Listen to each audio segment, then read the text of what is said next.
Hello, hello, hello. It's another glorious day, my tea sippers, and you know what time it is. I hope you have all of your comforts together because it's time to dish tea. And you're dishing tea, darlings, with Big Meat.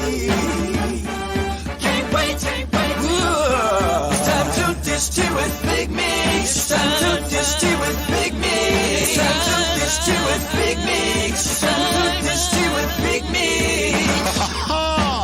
Darling. Hello.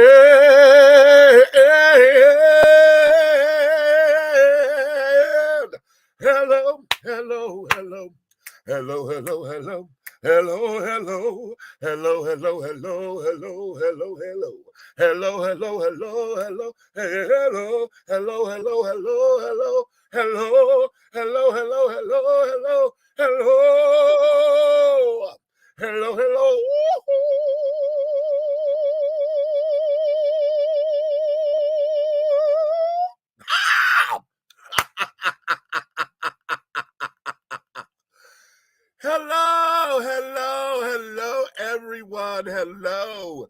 Welcome, darlings, to 2023, honey. Yes, we are back.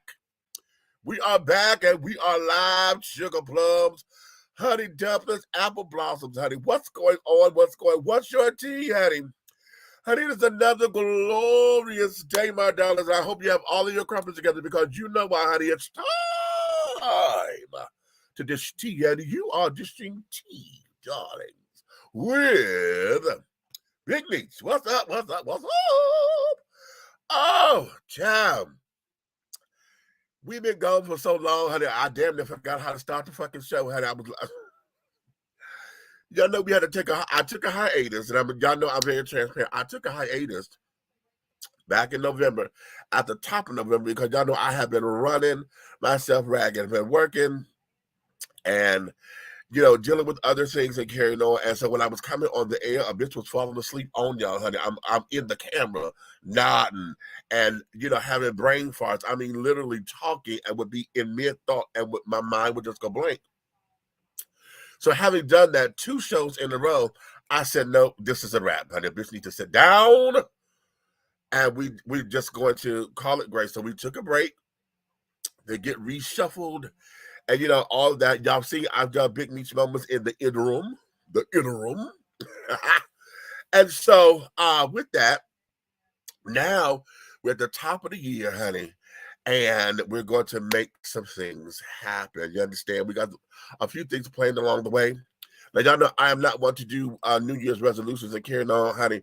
My motto for this year is making my dreams a reality in 2023. What? Because it's all about the tea, right? Making my dreams a reality, darling, in 2023. Y'all like my cup? Mm-hmm. Yeah, this is alcohol. This time. Yeah. I got a drink because my grandbaby got her eye on my liquor. Okay. To my grandma, it's been sitting in the refrigerator, just sitting there. Okay. I thought she was gonna play, a little bit younger. The grandma, my stomach hurt.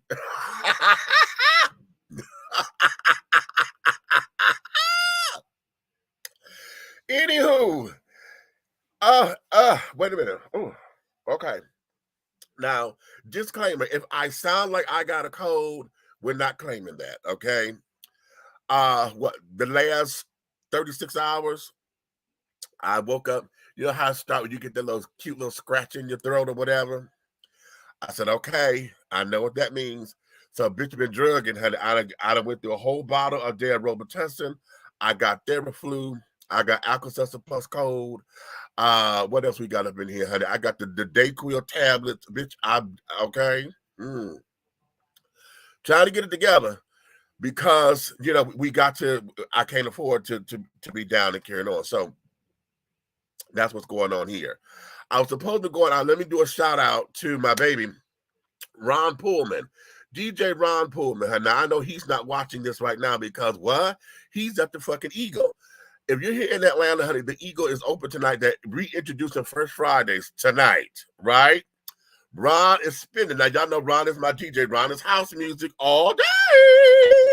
I'm supposed to be there, honey, but I want to go. I really want to go, but I'm not 100% to be around everybody. You know, now I could to go get the sweat and carrying on, but I would rather stay home than to go up in there and possibly infect someone because I'm not sure what's going on just yet. It might be a cold. It could be COVID. I'm not sure. I'm waiting to take a COVID test to be sure. But yeah, so ha ha ha ha ha. Now, we do have one of my co-hosts here with me. Wait a minute. Okay. Oh, damn it. He got to come back in. Let me tell him to go out and come back in. All right, we have a special guest this evening, but his computer just disconnected, so he got to drop out and come back in. But guess what, y'all? Look who here. Look who here. Look who here. You do a Batgirl chain. Ah, okay. Did you do a back? Yo, we're so damn happy to be on the air. We don't know what to do. Cole was like, Mom, y'all going live? I said, what? She said, Uncle Mitch sent the thing. I said, wait a minute. Listen, it took me fucking 10 minutes to get in here. This how long we ain't been on here. When you just said that, I'm cracking up because I couldn't get into the goddamn thing because I didn't know what I was doing. Right. Right. Y'all know that's bad. Y'all know we get I forgot what the hell I was doing. I was like, I can't get in. Listen, I had to email it to myself and then open it in a different browser. Oh, stop. Because you know what? Our guest is in the queue, but it must be got a guest? Yeah, we got a guest today, honey. Who the guest? Now, we got a guest. Now, because I'm waiting on him, what I'm going to do is this. I'm going to text him because he got to drop out and come back in. Okay, but do I need to behave? A little bit. Oh, not much, but a little bit. Well, at least I know. Not much, but a little bit. Okay, and you will understand why. Okay. For those of you who are paying attention and looking and carrying on, how many of you are hip to the series About Him? Not me. Okay, About Him. It is a series, it's an LGBT series, honey. Now, they used to come on YouTube and carrying on, and then I know they had did a whole big to-do with Pride. They did a grand opening and stuff with Pride. And they were introduced it because it was the film and carried on. Well, now it's a series, and it's on Signal 23 TV. Okay. So what would that be for me? You're gonna have to find out what it would be for me for now. Well, Signal 23 is a private station. Oh, it is a private station. Okay, okay. So you have to stream it. Okay. Remember when I did my little doo-wop, did my thing with them, and, you know, when I was on the dating show with them? Yeah, the same people. So Henderson is the writer. Henderson Maddox is the writer, director, producer of this particular series. And today, honey, our special guest is going to be one of the actors on this particular program, honey. Okay. Okay. Some air while we waiting for him. While we waiting for him. Yeah. Guess what a little birdie told me? What? Netflix is opening a studio up here in Jersey. Oh, really? Mm-hmm. Okay. Apparently it was a couple, somebody else too. I'm gonna find out who. Y'all know I'm up here in Philly. I want some more. All right. I'm texting them because they said they have a technical issue, some error message about apps in the background. Oh, okay. Yeah, I think this is the first time using StreamYard. You know how StreamYard do that old stupid shit. Okay. Let's go to the comments. Hey, Book Millions is in the building. Millions in the building. I just finished my cereal. Okay, so she ready, honey. What's the tea, baby? We got all the tea, baby. We got the tea. Big happy from me and our Nightheart Network. Our voices, our people, honey. Yes. Hey, princess. Okay, and the princess is here. Hello. Hey, princess. Hello, family. Okay. Hi. Hello, Princess Leah. Hey, Buck. Hey, Tim. Hey, Tracy. I miss you guys. Good evening, Michael. Okay, nice to see you looking fresh face, Meech. Oh, am I fresh? Okay. Oh. And what is that? A phoenix rising in the back? Darling, you like that? Yes. Yes. Okay. That grown folks juice. Hey. Okay, right. Okay. Yes. Okay. Hey. Good evening, Tracy. What's going on? Good evening. Trust me, I know all about being sick, honey. Okay, okay. Chicken soup with garlic helps too. Trust me, yes, it does. I'm sorry, it's making noise. Through the allergy thing. And Cole's little cat. First of all, she abusive. Hey, E-Group. Cole's cat is very intrusive and she has no personal boundaries. She likes to sit right here. Oh wow. And because you guys, I love the cat, but I do have very bad allergies. So as long as I'm taking my medicine most of the time, I'm okay. But sometimes I don't know what she's giving off in her little pheromones or whatever. Oh but sometimes it gets me really bad. And like last night, it got me really bad. So all day my face has been irritated. Like she lays right here, but it had my whole face irritated. Yeah. Y'all see I ain't got no lashes on because I couldn't get none on because my eyes was crying so much. Wow. And then y'all know this weather trying to take us. I think somebody trying to take us out. How I go from being like 2 degrees, then a day it was like 50 degrees. Okay, how about that? I don't know what they up there doing. They playing around. Oh, Emmanuel said he watched it on YouTube. Yeah. Okay. And I enjoyed it. Okay, right. Okay. Great energy. Well, thank you, Braylon. Okay. Thank you, my darling. About him, I watched it and really enjoyed it. Come on now. Hey, Auntie Nikki. Good evening, Leah. Okay, the princess. Okay. So we got the crew up in here. Now listen. The crew is here. Now listen. Throughout this, I'm going to be playing trailers from the new season. Okay. But while we're waiting for this to come in, he just came back. I'm gonna introduce this with the trailer that I want to set this up with. Okay. No. I think what I'm gonna do first is I think I'm gonna let him come in first. Yeah. Okay. Yeah, let's do that. Let him come in first and do his little do-I-ditties, and then we hit y'all with one of the trailers. Okay. Ladies and gentlemen, behind me. I see her. Okay, Bathsheba. Okay.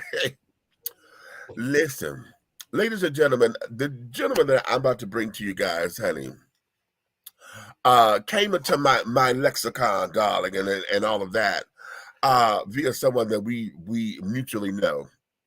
And when I got to researching this young man, honey, not only is he very attractive, honey, his acting chops are carried on, honey, are just absolutely, there's stellar performances of carried on. I'm like, oh, okay, baby, and y'all know, as an actor, director, producer, and carried on, y'all know I have a different eye when I look at stuff.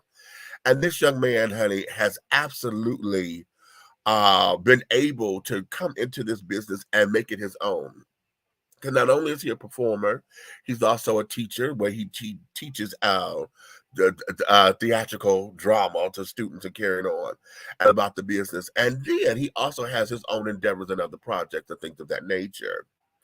Okay, hailing from California, darling, and making his way, honey, making Atlanta his home now. I want you to introduce the son and present to others, my darling. This is the one and only Mr. Roderick D. Davis. Mr. Roderick Davis, darling. Roderick. Hey, how y'all doing? No, excuse me. Hey, Roderick D. Davis, honey. Dante. Roderick D. Davis. That's right. What's up, baby? What's going on in your world, honey? Thank you for coming on up in here. What's happening? Absolutely. Thanks for having me on. I really appreciate it.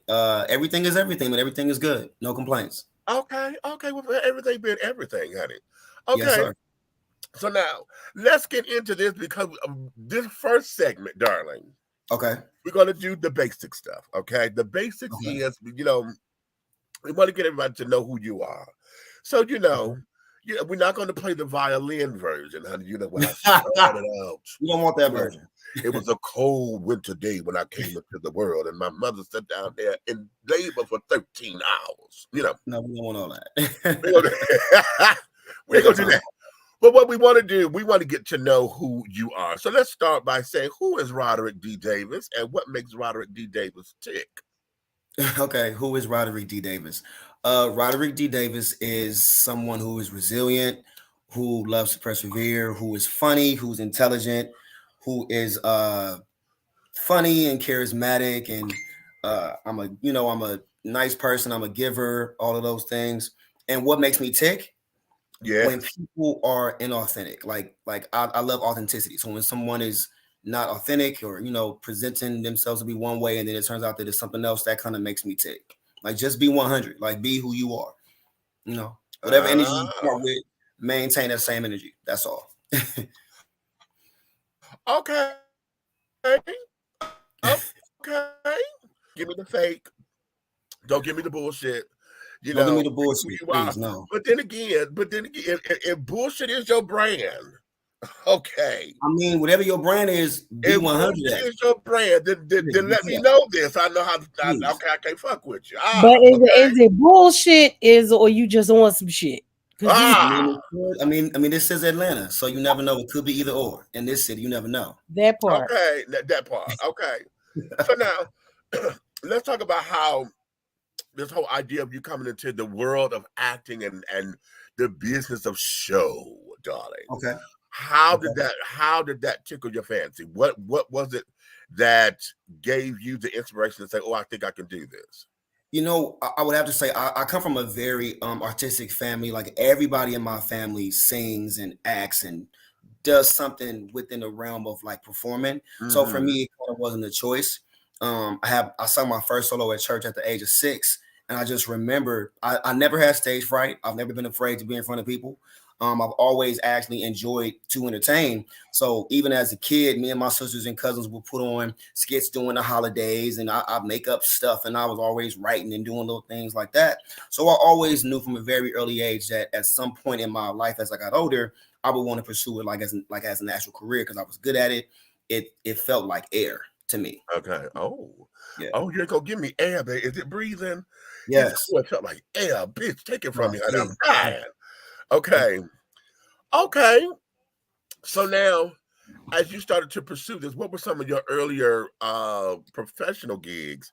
Okay. Or even some of the community gigs? Because cutting them chops, baby, is important. What would you cut them chops with? I will have to say, for me, I started taking it seriously when I was in high school. I didn't go to like a traditional performing arts high school, but the high school I went to had a very heavy emphasis on the performing arts. It was kind of like the best thing at the school. Like, we got more respect in the football team than anybody else at the school. Like, the performing arts was like top notch. So when I was in 11th grade, I finally got the courage to audition for the fall play, which was Tom Sawyer. And when I went to audition, the director is like laughing at me, and I'm thinking he's laughing at me because I'm bombing, but he's like, "Yo, you're fucking hilarious, man. Like, where have you been? Like, what took you so long?" And I was like, I was nervous. Like, I didn't know if I really had it because the kids in my school were that good. Right. So I ended up getting the lead role my first time ever auditioning for a play, and that like lit the spark. And after that, it was like all gas, like no breaks. And so I started taking classes. I started taking vocal lessons and acting classes, and just really like, yo, I can make this a career. And that's what I did. I started doing plays, and from plays I got into like short films and doing pilots and different things like that. One of the first, I guess you could say, like paid gigs that I did was in 2006. I did this musical called You Don't Know Me. You Don't Know Me, the musical. And it was a play that was based on the music of City High. I don't know if you guys remember City High, but basically we actually did that play when I was in high school in 11th grade. And for about 4.5 years, we workshopped that play outside of high school. And we auditioned for everybody from Cedric the Entertainer to Bruce Willis. We ended up doing the show in 2004, 2 years before the tour. And Halle Berry actually came to one of our shows. And, yeah, she came to one of our shows, and they came backstage and was like, "Yo, Halle Berry is here." We like, Halle Berry is not at this dance show. Like, stop playing. Right. And the show, she came backstage, she congratulated us, and she hugged us, and she was so gracious and so beautiful. And so I was exposed to some really, really amazing people and some great opportunities from a very young age by kind of being at the right place at the right time. Yeah. Okay.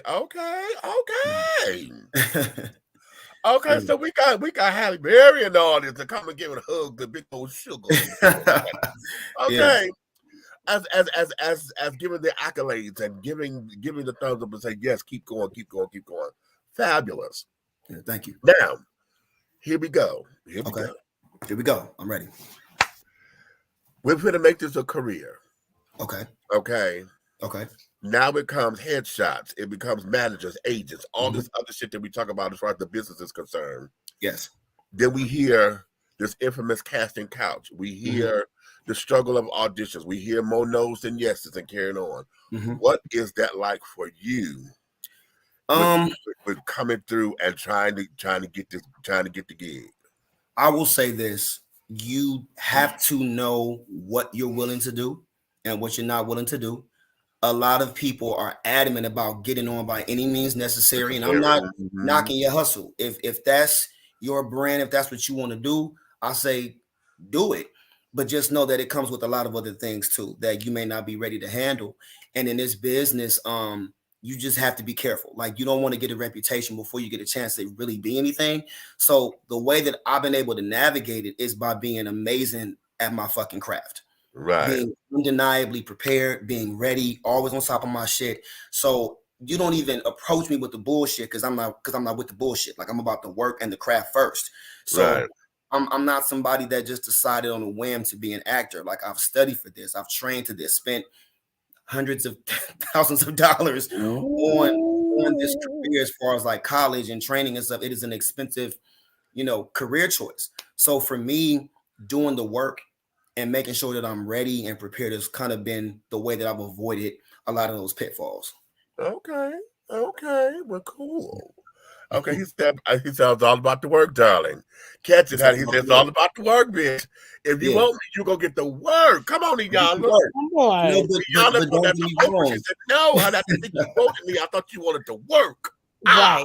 Okay. Because if you put the work in, you expect to get the work. And like you said, going to school and all that. Look, me and Meech know just how much. Yeah. When it comes to putting that money behind our craft. Yeah. Maybe I opened up my credit report today about all them student loans when it got to do with this meeting. I don't want no bad news. Listen, I ain't opening that. I don't want that. This is my question. Okay. Because we know this business, not everybody think it's all the glitz and the glam, and they think when they finally see you on the screen that it's just that. Yeah. But how do you deal with the no's? How do you push forward when you know, like, you've given your all in an audition, right? And you know you left all of it right there, and they said, "Yeah, it's that TikTok thing. We don't want somebody else to do it." like initially when I was younger, it was soul crushing. I would prepare, and be so excited. I'm telling everybody, "Oh, I got this audition for this movie or for this show or for this play." I'm telling the whole hood. So everybody's like encouraging me and stuff. And I get in there and, you expect for the people to be excited that you're there, and they give you this. Okay, okay, go. And you're like, "Oh, all right." And you do it and they give you no reaction. And they're like, "Thank you." And you say thank you, and you smile, and you just keep it pushing.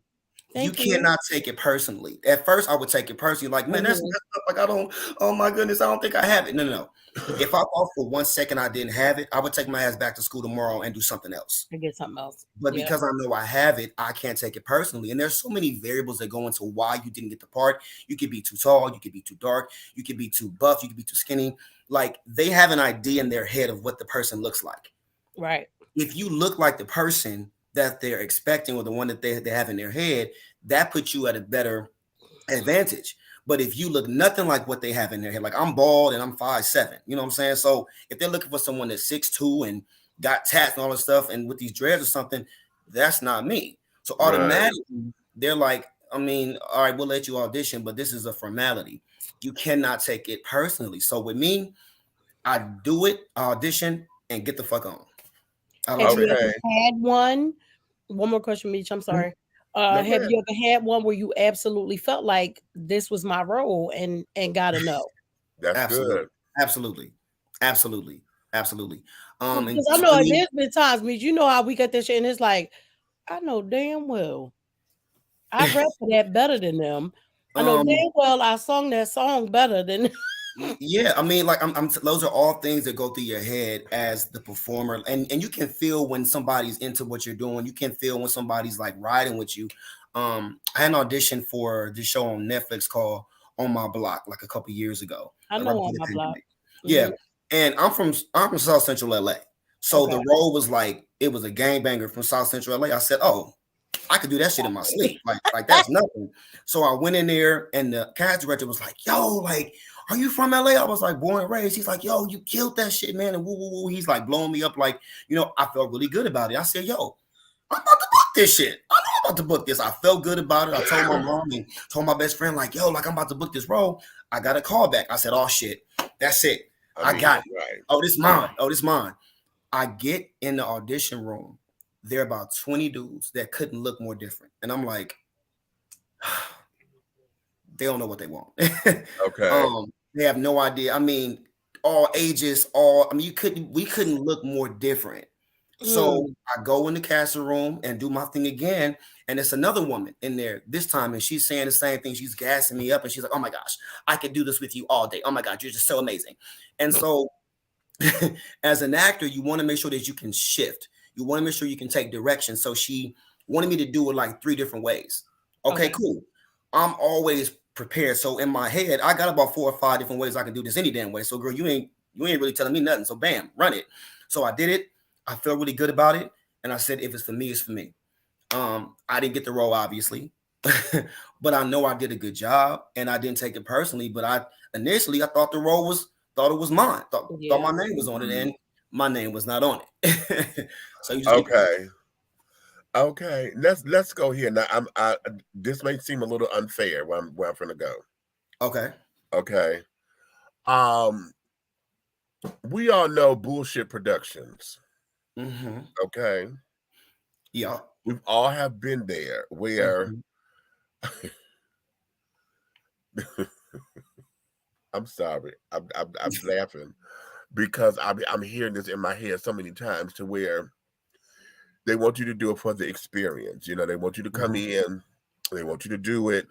And, you know, we're about to go on tour. We getting ready to do this. We getting ready to do that. And, okay, we can't pay you right now. We're going to pay you on the back end and this, that, and the other.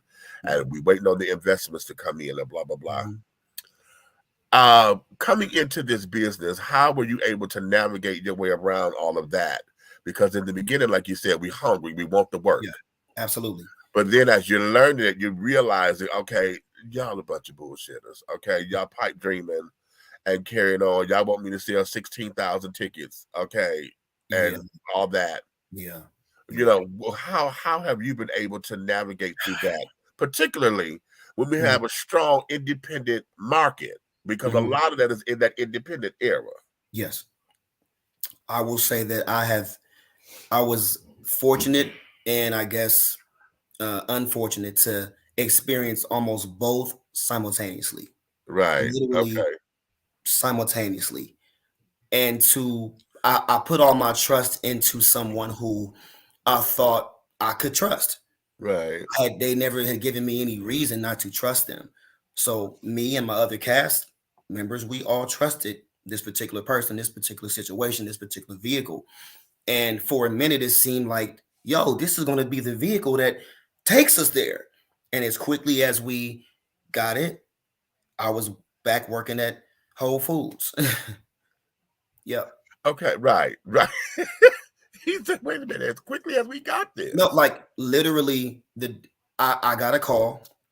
We were supposed to go, we were scheduled to go on this tour. Right. And I mean, I was 21. I didn't say no damn money from the previous shit. My money was gone. You know, I wasn't in school. I had quit my job. I'm like, yo, like we about to go on this tour. And I got a call 3 days before we were scheduled to go back out. And they were like, could be 3 weeks, could be 3 months. Whoa, pause, bro. What do you like? What am I supposed to do in the interim? I don't know, maybe get a job. Right. How about that? Wow. So at 21, I felt that first like soul crushing, like this business is not for the weak, basically. If you are weak, if you are someone who crumbles at the first sign of adversity, you might as well just be a ditch digger because you're not going to last. I've had to overcome a lot of situations like that, but what I never lost was my passion for the work. Okay. I never lost that. Okay. All of the bullshit that comes along with it, all the people that try to shoot you and finagle you, that's just part of the game. Mm-hmm. But I'm older and I'm wiser now, so I'm able to see the shit square on. So I don't mind doing a passion project if I'm passionate about it. Say it now. I don't mind that. If you present me with a project that you really are passionate about and you love, and I'm vibing with you, I'm like, yeah, I'm a ride with you because that's work for me. Like I love stuff like that, you know. Mm-hmm. But there have been times when I've been promised things and I got you and woo. I don't work for free. Not at this juncture. No. Why would I do that? No. Like what I possess, everybody doesn't have. So because of that, and I know my worth and what I can produce, I can ask for what I want or accept what I know that I deserve. Well, all right then. Okay. Well. Okay, now you just said that for me. So let's go here because what I'm about to do. Okay. I'm going to play one of the trailers because I'm creating my own trailers. Okay. Okay. Yeah. What Henderson has put out, okay, I've reshaped it so that it works for me. Okay. Do what you got to do. This your show. This your shit. Make it work for you. However, I'm going to play one of them and I'm play the other two. Okay. Let's go here because when we come out of this, what I want to know is coming into About Him season 5. Okay. I want to know this journey, but first off, let's go here. Let me tease a little bit of the children. Okay. And when times were rough, I made sure I held you close to me. So call out my name,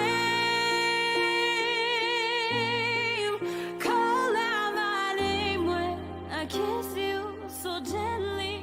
I want you to. Yo, why are you crying? I liked it. Liked what? Dad, are you gay? Joe's dads are gay. He has 2 of them. So you remember what we did? You remember that? We did what we wanted to do because we wanted to do it. Well, if I wanted to kiss you right now, I can't. That doesn't mean I'm gay. Nigga, that's just me. What does that even mean?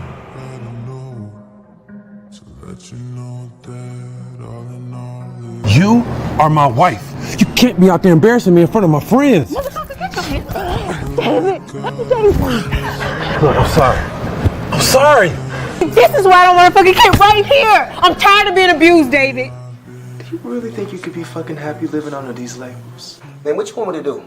Stay in the closet? Now, you may call it being DL, but I call it being fucking discreet. Nobody needs to know who I'm fucking or how I get fucked. No matter how you look at it, you live a double life. No matter how the world and the media try to paint it, gay is something a black man ain't supposed to be. Oh, y'all a couple now. What, they gonna have a gender reveal next? I don't know, we might. Babe? Want a babe? Always have. The 2 faggots are gonna have a baby before you, David. Damn, man. That make you feel. Now what the fuck is going on? 4 men fighting to stay in the goddamn closet. What'd I tell you? Latrice. Don't Latrice me now, nigga.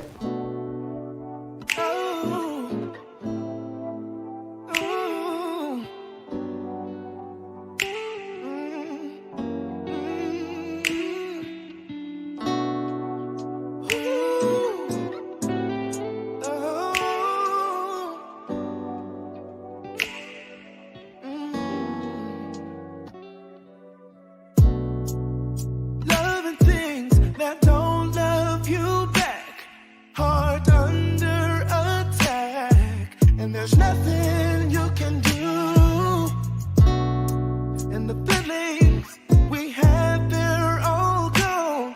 Don't know why it took so long to realize when you love things that don't love you, you get stuck feeling lonely. You feel lost, yes you do. I wish we never fucking touched each other. This story is about him. This is the story of the other side.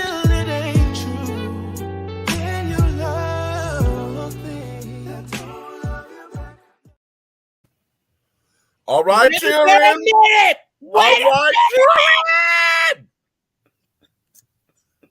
Oh, now, you know what, Nick?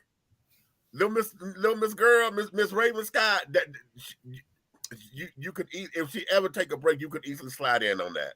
Girl, you could easily slide in on that, bitch. When she said this, these motherfuckers like to stay in the closet. Baby, because that's me all day. I'd be like, I don't know what the fuck is wrong with y'all. I don't know why you can't be who the fuck you supposed to be. But wait a minute, Mish will tell you, and I'm so glad Red Ass ain't here because he gets on my fucking nerves. Because I guess I'm the prude of the bunch. Okay. So most of the time, I don't like seeing no sex shit. I don't give a fuck who fucking. I don't want to see it. Right? See it.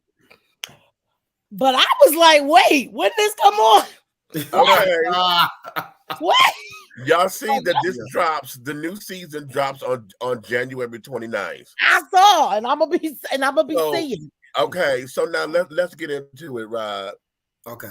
Let's talk about him, your character, and who he is, and how and why he shapes this storyline. Okay. So I played the part of Jamichael. Jamichael is a man who is finally coming to terms with like who he is and wants to fully immerse himself in that life, no matter what, no matter whose life he interrupts, no matter how his friends view him. He is just being selfish about his wants, needs, and desires. And his life starts to crumble and unravel around him. And in his mind, he just wants to be himself. But because he has waited so long to be himself, you know, he has children, he has a wife, he has a whole life. And so he's trying to like let go of that old life and shed that and go into this new life. But he's like steamrolling into it. He's not easing into it. He's like, fuck it, I'm gonna just be me. And everybody else is gonna have to accept it and be cool with it. And you get to see him, all of his relationships change. Every single relationship that he has changes and it kind of disintegrates. And you see him kind of mourn the loss of these relationships. And you see him struggling with his decision. You see him like regretting his decision numerous times throughout the series. So he's a very layered and complex guy. Like you meet him at the beginning of him beginning to unravel. And so for an actor, that's like I'm salivating thinking about playing that part because I get to dig into the well of my own experiences and just go balls to the wall with this shit. So I was blown away by the character and like me being able to like represent him in a way that was realistic and true and just to be entertaining. So, okay, now here comes the $54,000 question. Huh? You said what? 5. Look, we got some shit we can binge watch, girl. Okay, yeah, this is season 5. But listen, okay, here's the $54,000 question for all the cash and the prizes. Okay. Okay. What did Jamichael teach you about you? Wow, what did Jamichael teach me about me? Jamichael taught me that people are unpredictable and no relationship is safe. There is no such thing as unconditional love. It's not a human construct. So when someone says they love you unconditionally, we don't even understand what that means as humans. And I think that we create these relationships, or we think that, oh, this relationship will never change and this person will always accept me no matter what. So playing this character of Jamichael, it definitely has stirred up some stuff in me too. It's almost like art imitating life, like our journeys and his life and my life are parallel, like in some ways. So I thought that was very interesting too. Okay. Yeah. Oh, really? It's like, okay, hold on. We're gonna put a pin right there. I gonna do that just yet. I'm gonna put a pin right there. I'm gonna put a pin right there. Just okay, a small pin. Okay. Just a small, a little thumbtack. Okay, right. Thumbtack.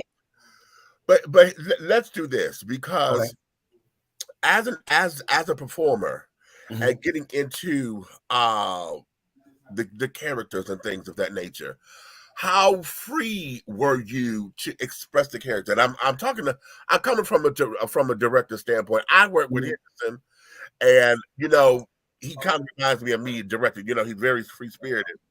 Well, the project that we worked on wasn't a scripted project, so I had a little bit more leeway. Okay, but as a scripted piece, being able to have a director that gives you creative flow, how was that for you in developing Jamichael? Henderson is for one, the way that Henderson directs, once he knows the type of actor that you are, he kind of just lets you do your thing. And that's rare to kind of get a director to where he trusts you that much. I worked with Henderson previously on a project like last March or last April. And I kind of came in at the tail end of the project and kind of did a couple episodes. And I think that kind of sparked the relationship between Henderson and I, as director and like actor. And so when he called me about this project, he said, yo, I'm doing this project and I wrote this part with you in mind. I think you'd be amazing at it. And I said, okay, cool. Like, so I read the pilot and I was like, wow, this is really interesting. Like, this seems like something I could really like sink my teeth into. And like he gives you free range to just do your thing. And so I was able to improvise and improv, and I was able to really just do my thing, so yeah. It was amazing. Okay. JoJo said, I have a good question for Roderick. Is your character and you the same person? I will say this. I'm way more strategic in how not strategic, that's the wrong word. Jamichael was way more impulsive than I am. He just he fucking goes for it. He kind of lights the flame, and whatever happens. I'm not as reckless as Jamichael. I will say that. The major similarities between Jamichael and myself is that we both had to hide at one point. I'll just say that. Okay. We both had to hide at some point. You said you come from South Central LA, honey. So yeah, that's a no-brainer. I'm from Detroit. She's from Philly. So and our other co-host was from Chicago. So honey, listen, okay. We understand what hood life is. Okay. Absolutely. Okay. Look, I happen to be in Philly right now. Okay. I need to bring my ass back to Atlanta because it's too good for me now. Okay. So now in having that freedom, and in creating this particular character, what is it that you want your audiences to learn about the character when this is all said and done? Because see, we're doing episodic, so everybody, we got to wait until we get through the end. Yeah. What do you hope that your audience would learn about Jamichael? I hope audiences understand like the true nature of his struggle. I want audiences to resonate with him. Like, this decision wasn't like something he kind of just thought of on a whim. This is something that he has been wanting to express. This is a part of his life that he has been wanting to explore fully, but he has not been able to. And so I really want people to understand that this was not an easy thing for him to do, and to kind of go from one part of yourself to another that you've never really explored. You have an idea of what it might be, but you don't really know until you're in that shit. And so Jamichael bites off more than he can chew. you know, Mm-hmm. metaphorically speaking. Basically, Okay. yeah. Yeah. Okay, now here come another unfair question, and Okay. it's unfair, but it's Okay. fair. Okay. And I'm trying to be cute. I'm being cute, and when I question this, you'll know why. I got you. You'll understand why. Being on Henderson's set, you will understand why I'm going to ask this question. Okay. How committed of an actor are you when it comes down to the roles and the scenes? Are you all the way in, or are you restrictive? Whatever the character needs, I will provide. Whatever is important for the character, I have no problem doing.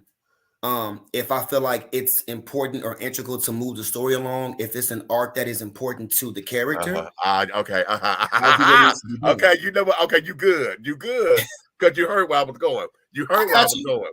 Okay, yeah. You heard where I was going. I got you. Okay, and that's cute. That's real cute. Okay. No, because a lot of folks do shit gratuitously because they can. Well, that's the thing too, and the thing is, like, there were many discussions that Henderson and I had before we even started the project, and I was like, "Yo, I'm okay with this. I'm not okay with this. Like, this, right, okay. I'm not trying to do this." But again, I'm an actor first, and so I've damn near broken my leg on set. I've been hitting the face on but it's like, yo, if it's in service to the character, I'm all right. I'm not. I've been on set, baby.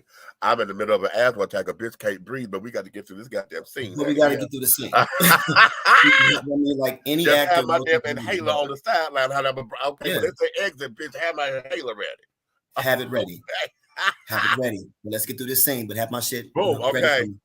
Have it ready. So now that we are here, and we're into the body of the work. Okay. The chemistry with the other actors. What was that? What was that camaraderie on the set for you with everybody that you're playing with? How was that synergy for you? You know what? Every set is different. Every project is different. You don't know what you're going to get into. Exactly. You know, I will say this: literally every actor that was on the set was professional, was committed to the work. Those hours got long, honey. Long. I mean, into the wee hours of the morning. Yeah. And nobody complained. Everybody was like still 100% committed. Everybody, like, the synergy was dope. Like, everybody was so committed to it, and it made it so enjoyable. And like, yo, like, everybody took it seriously. Everybody was like on top of their shit. And so it made it a really, really good situation. So I was grateful for that. Okay. Yeah. Okay, Jojo says, I have another question for Roderick. In season 5, are we be telling more about the DL brothers and to stay away from them? I mean, I guess that's a case by case scenario. I mean, if you want to stay away, then that's your decision, you know. But we literally explore every facet of what it means to be a DL black man from every perspective. Is like we leave no stone unturned. Okay, we cover it all. As far as staying away from DL, man, I feel like that's a personal choice. Okay. Yeah. Okay, that's cute. Okay. Let me do that. Let me play another trailer because I got a question for you coming. Oh Lord. Is this the right one? No, I think it's in this one. Let me play this one. No, let me play this. I'm gonna play this one first. This is not a coming out story. Who the fuck still feels the need to come out? Stop that shit. This right here is a coming of age story. A sexual awakening, one might say. A man's journey of discovering his identity, or shall we say the journey of becoming comfortable in one's identity.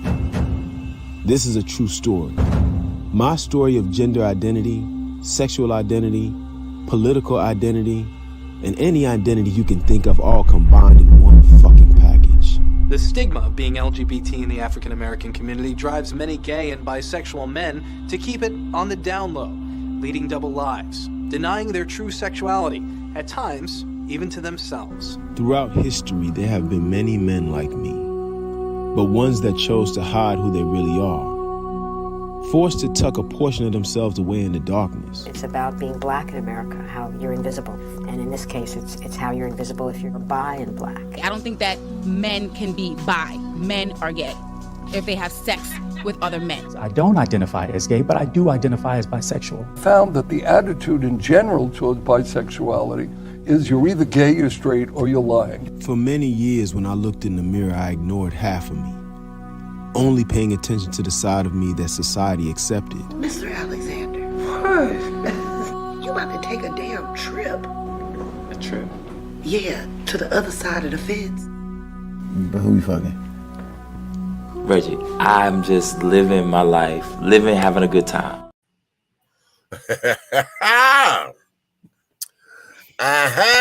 The children. Let's get into this. Okay. Let's get into I this. got a question. And The actress, the one who you said that I could easily slide into that role, I think she's been on Atlanta's Ugly before. Possibly. Maybe. Okay. I'm not It was sure. a series that me and my daughter was on too. So I'm like, Okay, she the looks more and more familiar. I hear her, I'm like, I think she, and with us, you know how that was. If you didn't film together, you never met we didn't meet each other unless we already prior knew each other. But I think I remember seeing her on some episodes. Okay. Well, here's what this is, and I'm about to go here because taking on this role and taking on the responsibility of what this role is, okay, and what this project is, coming with our community, the alphabet children, okay, particularly Black alphabets, okay.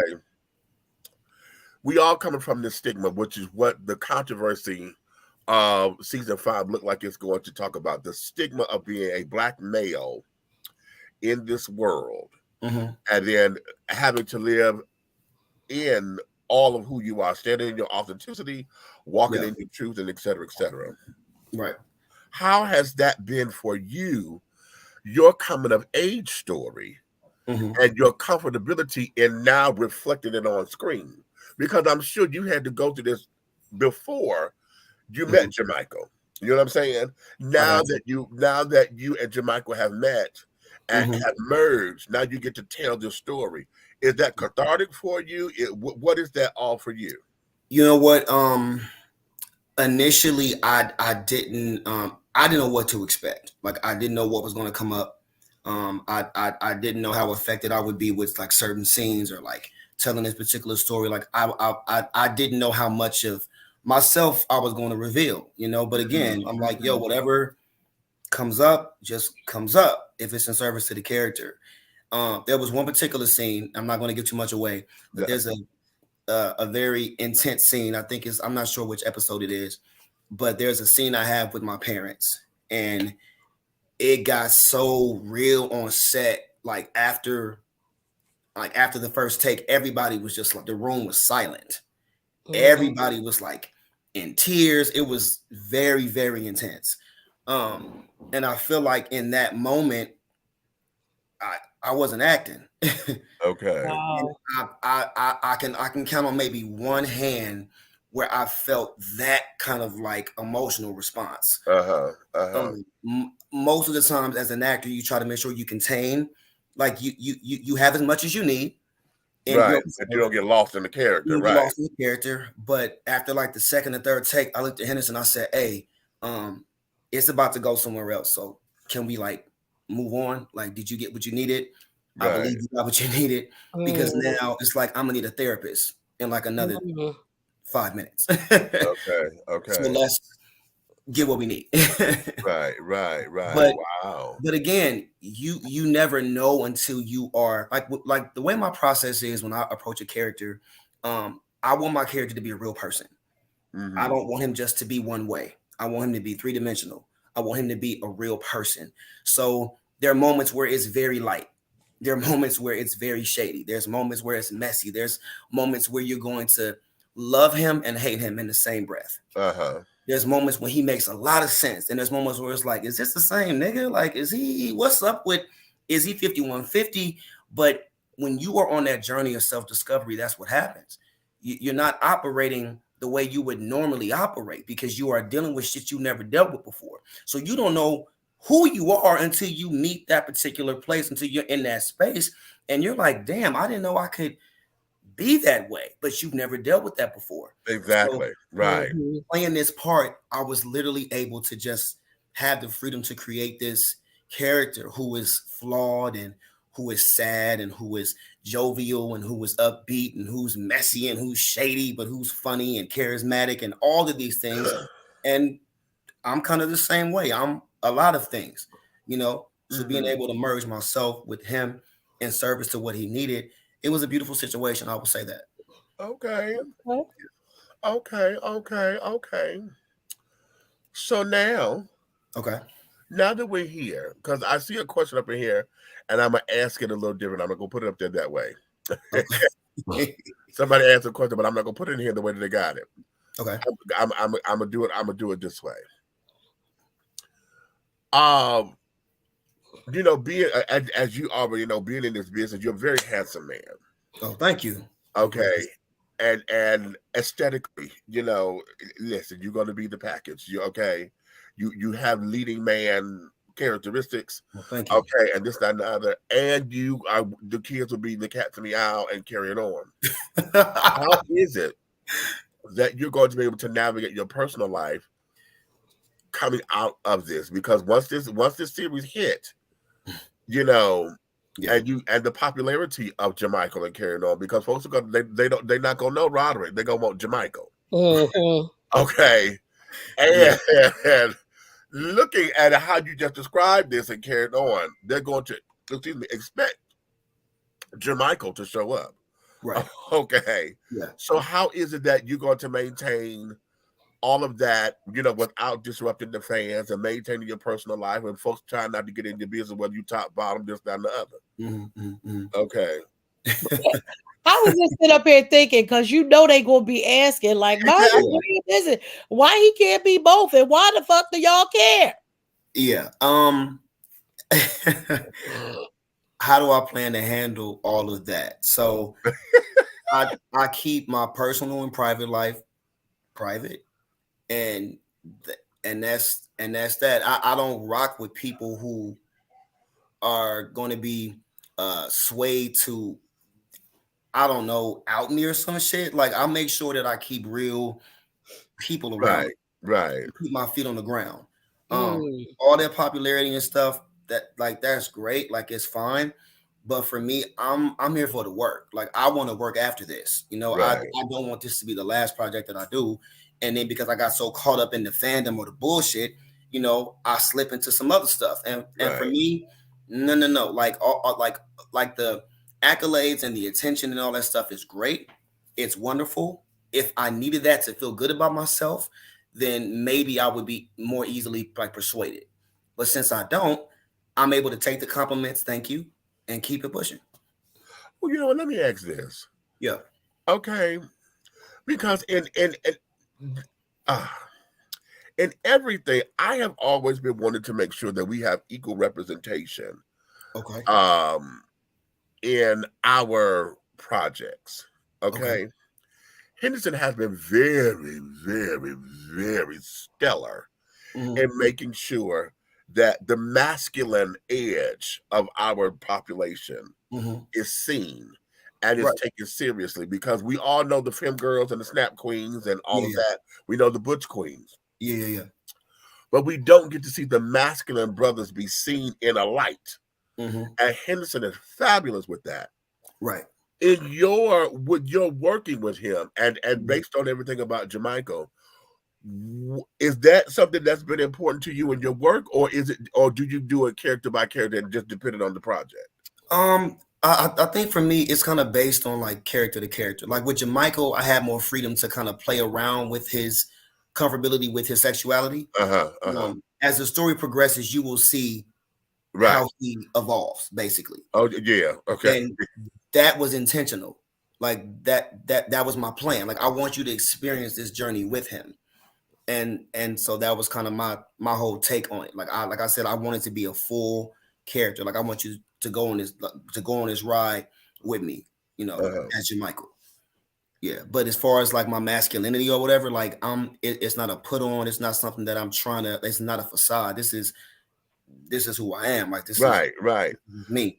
Right. And that there is what. Remember we were talking about that. See, I had no idea that this show had even existed. And remember before when the idea, I don't want to say it too much on here, but remember when we talked about the show that I wanted to create. Right. And it was like, they exist. They're here. Who do you think all those other people that y'all love to see are sleeping with? Exactly. They're here.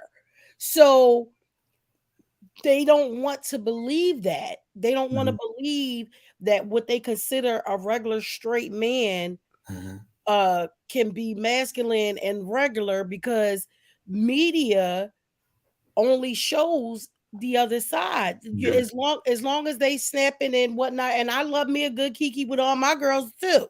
Yeah. You know what I'm saying? But I also know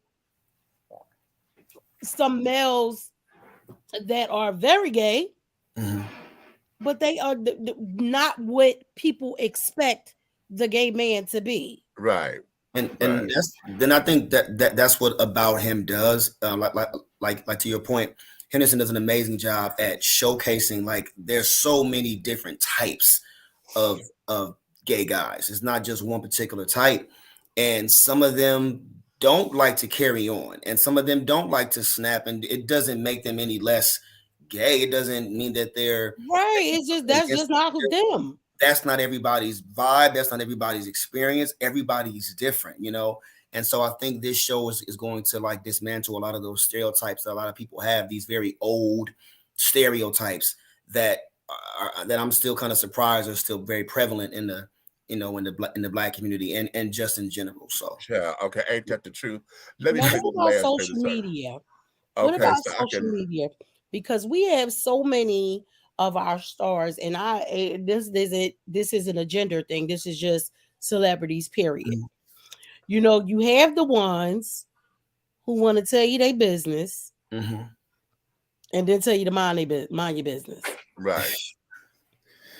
You can't put your whole life on this internet, on these Black people's internet. Yeah. And then turn around and tell people to mind their business. So, like, when you say that's how you're going to, deal with your fans and stuff like that, you're going to keep your private life private.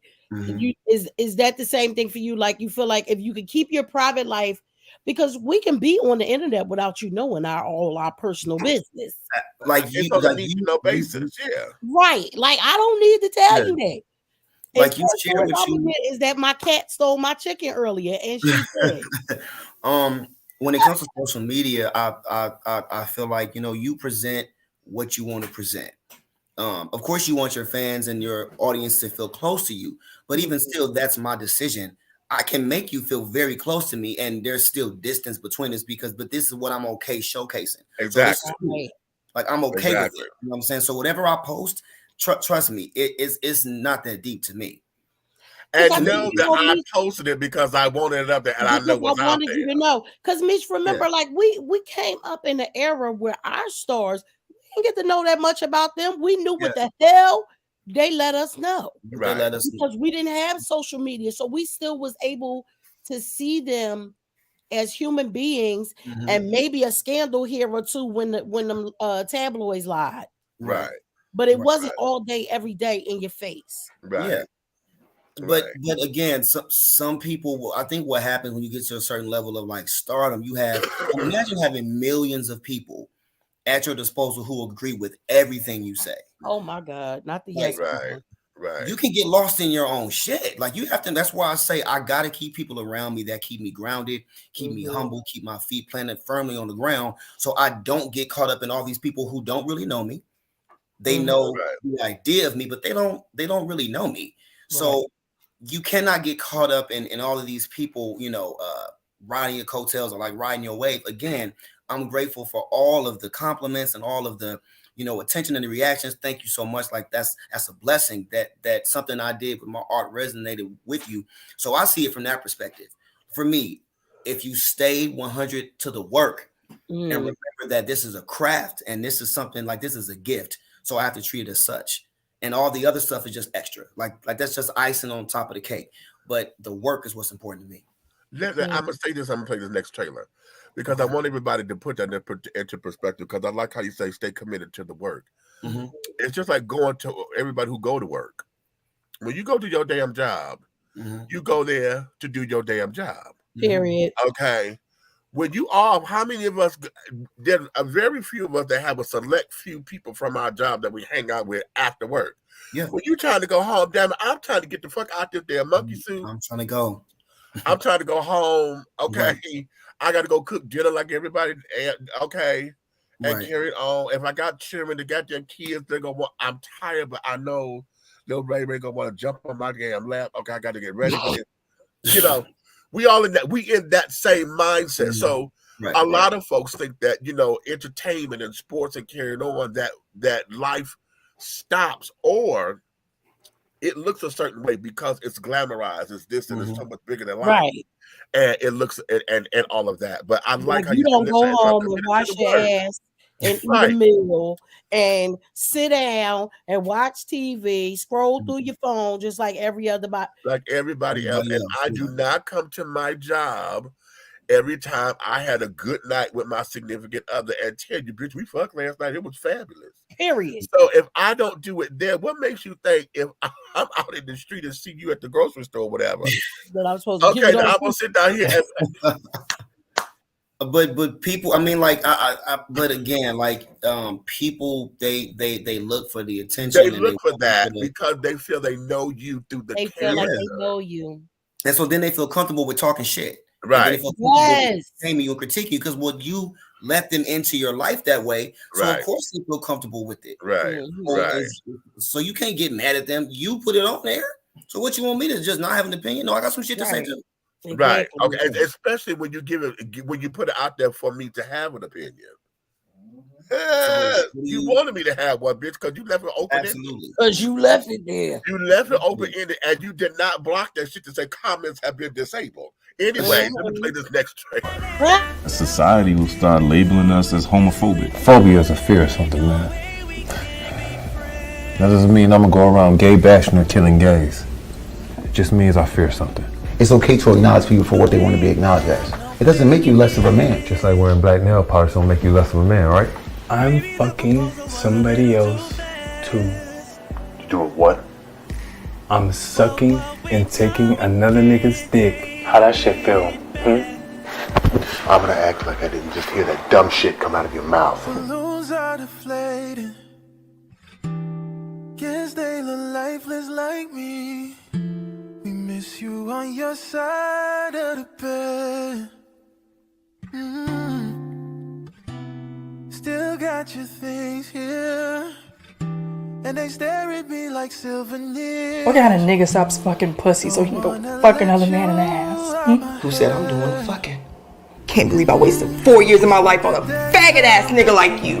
Bitch, you don't think I said the same thing 3 years in? I never cheated on you. I'm single, and this is my dick, and I'm gonna do whatever the fuck I wanna do with it. Be or done.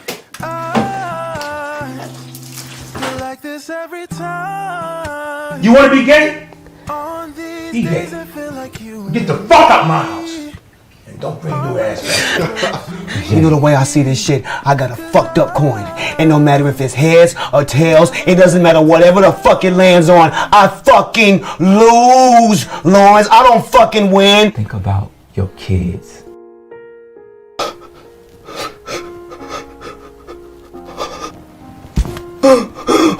My boys, what are they gonna think of their father being a faggot? Huh?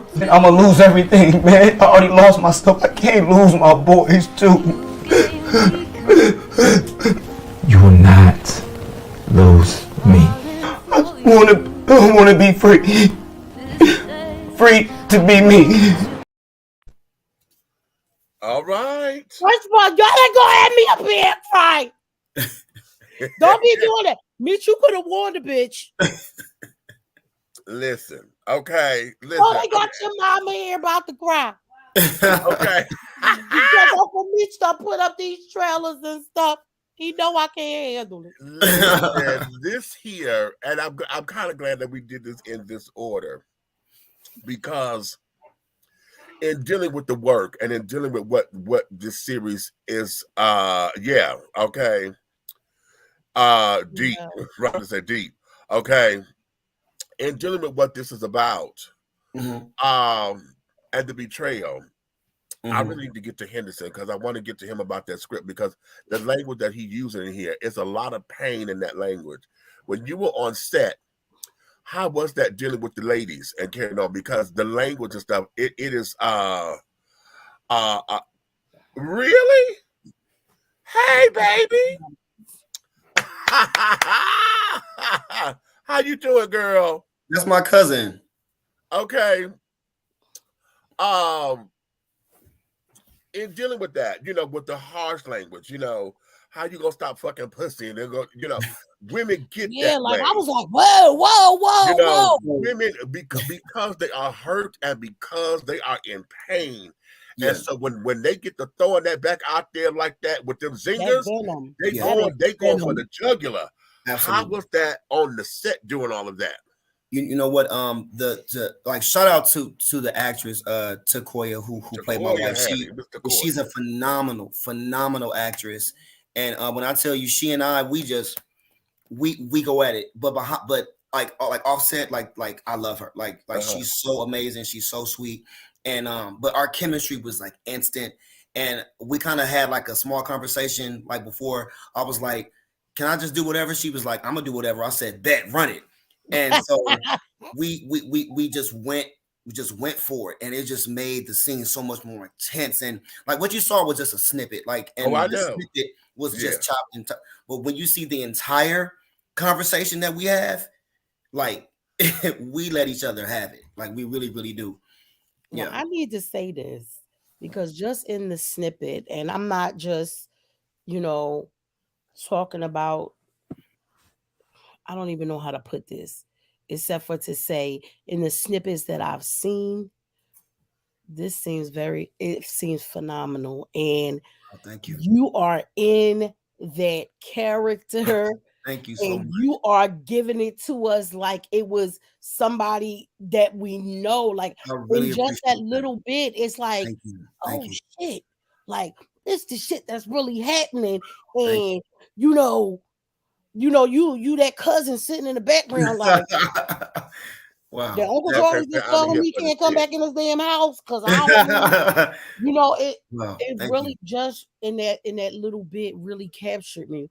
I just told Cole when we was I said we gotta find what is it, Signal 23? Signal 23 TV, yes. I just told her that. I just told my daughter that. Wow, thank you. Because we need these stories to be told. Yeah. Like I think in that first one that you showed me, when they said the news clip, when they said men can't be bisexual, they either gay or they don't. I always had an issue with that because society will say has no problem with a woman being bisexual. Yeah. But the minute you say a man is bisexual, are you telling me that it's impossible for a man to be attracted to a man and a woman? But it's totally doable for a woman. How is that even? I'm gonna tell you what it is. It literally comes down to one word: penetration. That's exactly what it is. Yeah. It comes down to one word. Now, even if a woman puts on like a strap on or like a dildo, it's not coming from her body. Right. It's not hers. So, she's technically using a dildo on her partner, but it's not real. So I think for a woman, the way she sees it in her mind, it's no way she can compete with a man. It's no way that she can ever, like if he desires to be with a man sexually, that's completely out of her wheelhouse. So she feels like, well, shit, I can't even compete. So nigga, you must really be gay. So fuck it. Like ain't no shit over here. So but for a woman, like it's not a thing. She can bounce back between guys and girls her whole life and nobody will bat an eye and nobody's tripping. But for men in particular, like it's different. And I think it's sad. It is very sad. It's I sad. think it's sad because it's such a double standard, and it's just so effed up. Like it's okay. Y'all don't want to get me up on my soapbox. Okay. Because once I get up there, little thing, because before you go, honey, the world gonna have to hear you. So let's do this. I thought that it'd be easy, yeah, but it's so fucking hard. Since you left me, I'm here and I'm broken up. Why you switch it, change it, and just take your love? Why you acting cool, know that I ain't okay? I be thinking about the loving that we made. I'm not important, was I ever important? Trying to ignore it, but to me it's important. They say give it time, you will get through. I can't see myself getting over you. I'm not over you. What you trying to do? I need you. This ain't right. Tell me you don't feel it. Every night I'm staring at the ceiling. I don't know, and I guess there ain't no hope. This is fucking with my soul. What you do to me? Wait a minute. So now, when are you going to be recording, darling, so we can get some music out here? Come on now. So I will say this: I have a whole charted out plan for this year. Music is coming soon. I'll just say that. Okay. Coming soon. Yes. Okay. Just to say, well, yes, Roderick. Okay, sing, boo. Yes. Come on, let's tell him, JoJo. Y'all got me rolling. Okay. When you drop in so that we support. Right. Absolutely. Okay, that's always over here. Well, listen, you know, I'm not going to take up too much of your time because according to your manager, honey, he only gave me 30 minutes. Okay. He only gave me 30 minutes. I said, okay. But we ain't got no money. Where's manager at? Tell me. It's all good. It's all love. Yo, it's all good. It's all love. Trust me, listen, that's the time I keep looking at my phone and I'm like, okay, I'm waiting. Okay, right. But nonetheless, what I want to do, I want to give you this opportunity to let everybody know how they can find anything and everything about you. You know, Pump the Show, Carry No Signal 23. January 29th, do your thing. This is your moment. I'm gonna solo you. Wait a minute. I'm a solo you, baby. All right. So first, for everyone that wants to follow me on social media, on Instagram, I am at Roderick Dante Davis. Again, that's at Roderick Dante Davis. On Twitter, I am talented_Davis. Facebook, Roderick Davis. You'll see my face. It'll pop up. Signal 23 TV. That is where you can stream About Him. Season 5, The Other Side. Again, that is Signal 23 TV. It is a streaming app. So make sure that you download that streaming app so you can watch About Him, premiering January 29th. And also next weekend, January 14th, we're going to have a premiere screening. And the tickets are free. The tickets are free. So all you have to do is go to www.signal23.tv to get your ticket. I would say hurry up and do that. We have 2 showings, one at 3 and one at 6. So go ahead and get those tickets so you can see the premiere episode. Thanks for having me. Thank you all for watching. I really appreciate it. This was amazing. And thank you.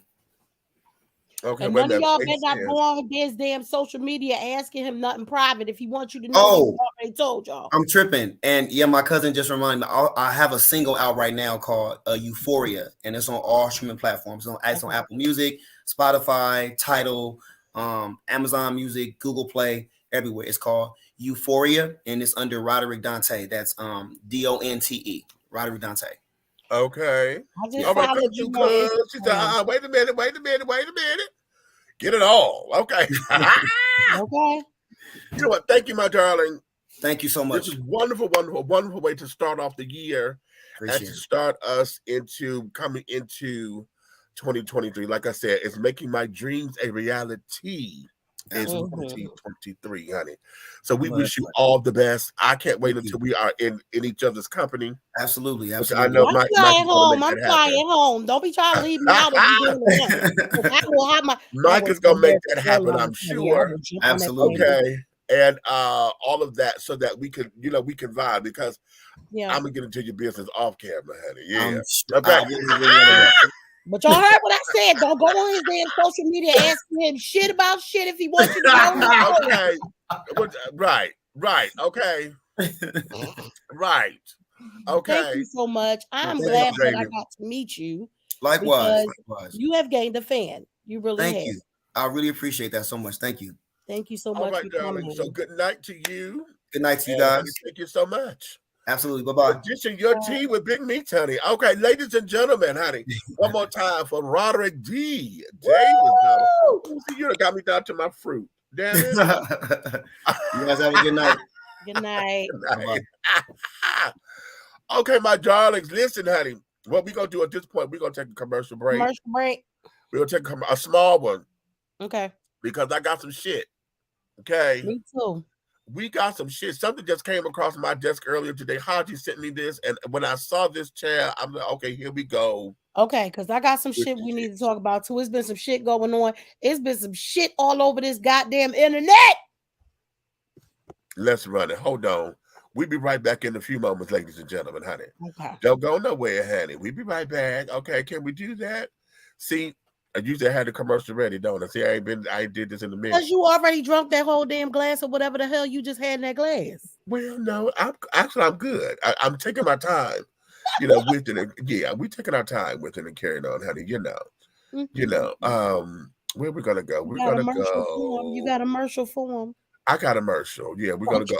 You know what? Let's do this one first. We ain't do this one in a minute. Have you tried Big Rob popcorn? It's a wonderful anytime snack that everyone will love. Available in 3 flavors. Grown and Sexy, which is the perfect mix of cheddar, cheese, and caramel. Sugar Shack, a fruitful flavored mix of watermelon and apple. So delicious and good. How about spicy butter and white cheddar? Everyone loves it. That's why it's called good.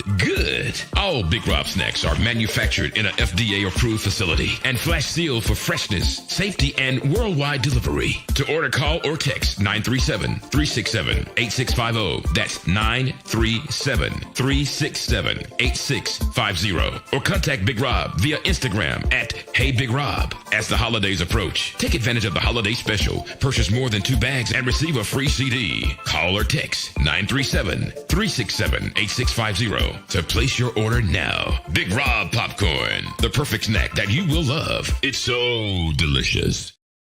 Welcome to Alo Nana. Treat yourself to the luxurious experience of having all natural shea butter soaps and body balms that will soften, radiate, and even exfoliate your skin. Alo Nana products are designed with you in mind to promote overall health and wellness the way that nature intended. No dyes, no colors, no chemicals. Just pure love, like receiving a hug from grandma. Get your Alo Nana today. Contact Aunt Nikki on IG or call 267-629-1364. Alo Nana, building a legacy, not a letdown.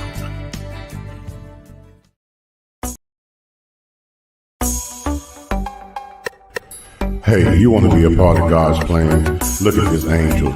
That's right, the shine machine. You can only get that at Royal Extensions.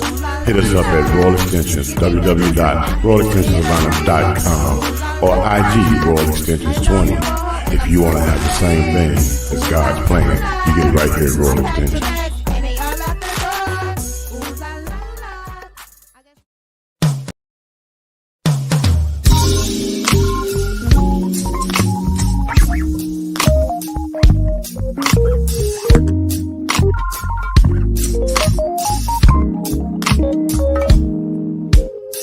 When I'm walking down the street, people are looking at me. What they see is a masterpiece created by the King. I am different by design, and I am fearfully and wonderfully made. I may not look like you and you me, but that's the way it's supposed to be. Dare to be you, dare to be me, and dare to be different and unique. I'm gonna be the best me I can be by letting His glory shine through. Dare to be you, dare to be me, and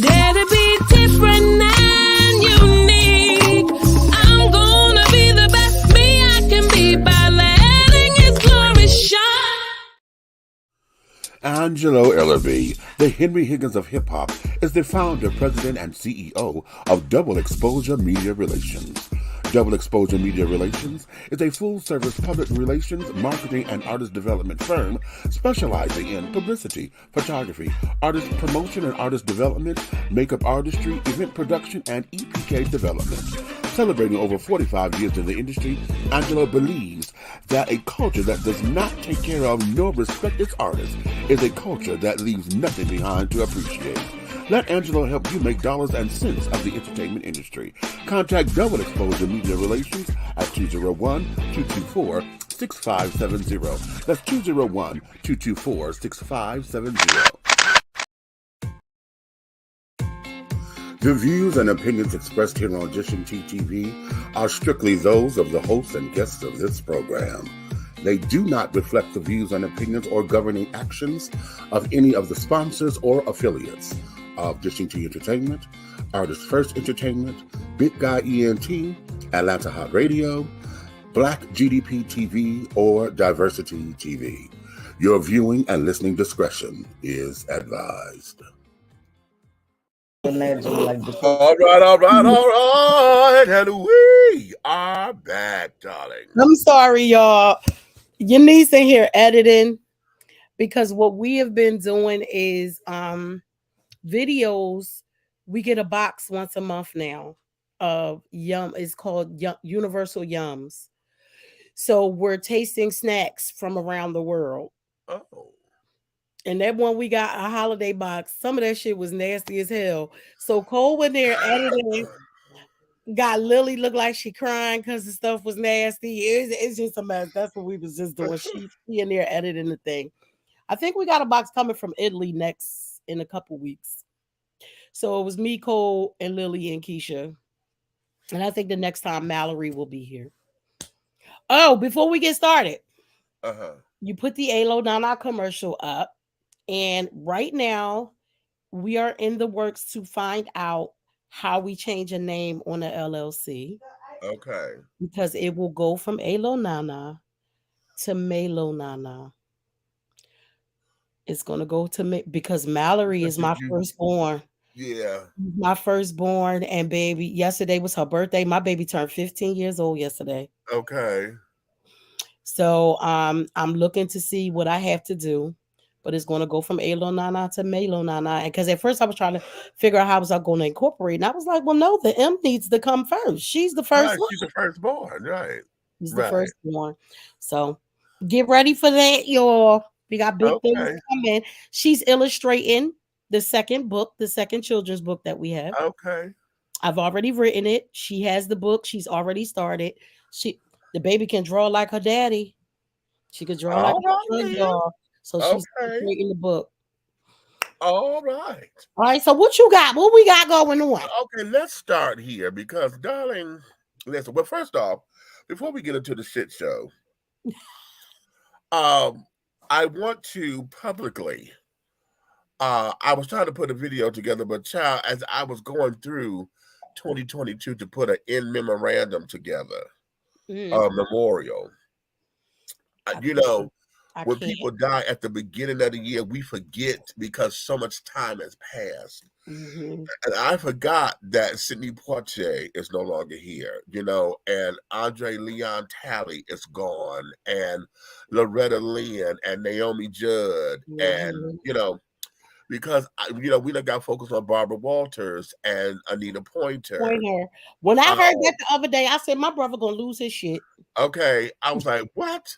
When they said I was at work and they said, huh?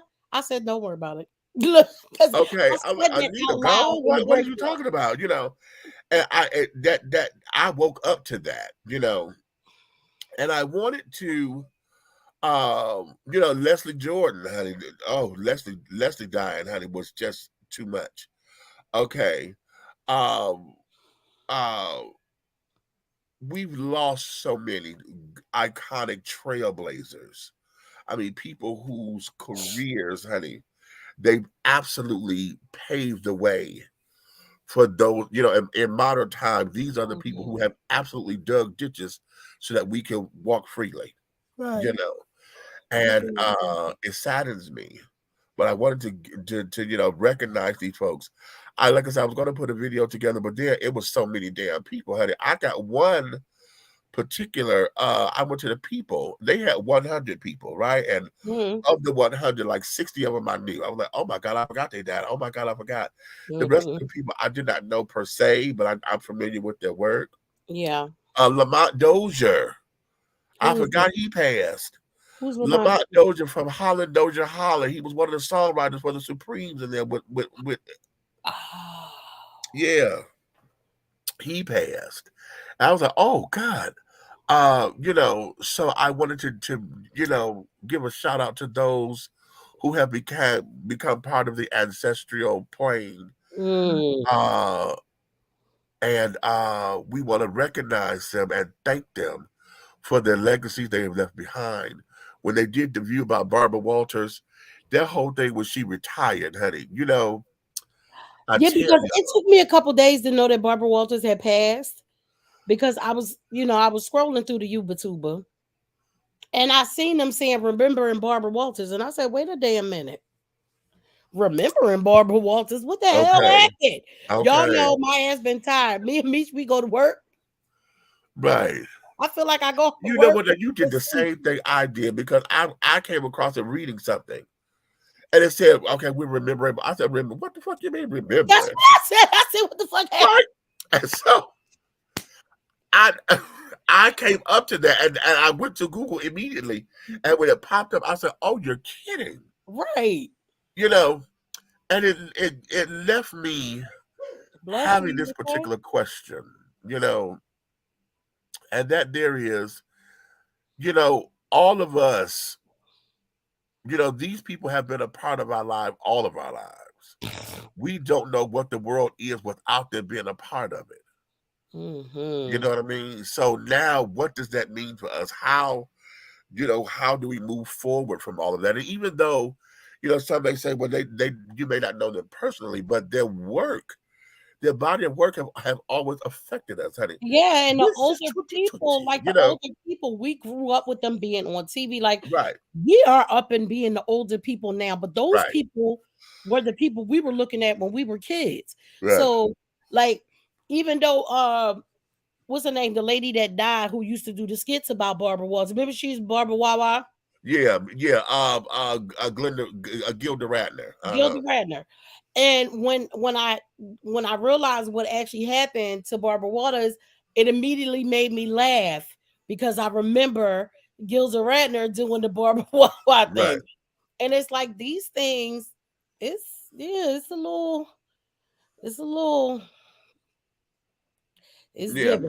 Yeah, and it sends us through.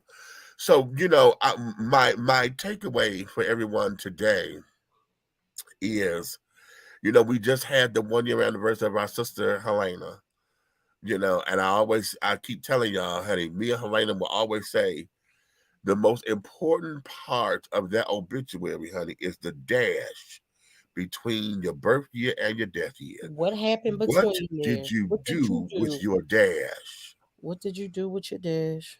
Okay, what is your legacy? What would you leave behind? What will folks know you for? When you sit down there, what would the footprint look like? When we talk about footprints in the sand or whatever, honey, will the ocean come through and just wash them away freely? Or was you here long enough to where when you stepped, honey, you left a print to where folks can follow? Stilettos on and see. Did you catwalk through life? See, walk the catwalk, honey. Okay. Baby, did you catwalk through life? Because if you didn't, I'm imploring you to put some shoes on. Okay. Because as long as you opened your eyes, you still got time. Okay. Because we just that's good, Leah. It's some hard stuff. Another good question is, how would the future history of the world be shaped without these icons? That's a real good question, honey. Because it becomes now. See, we always keep saying who the next so and so is, and that's the next.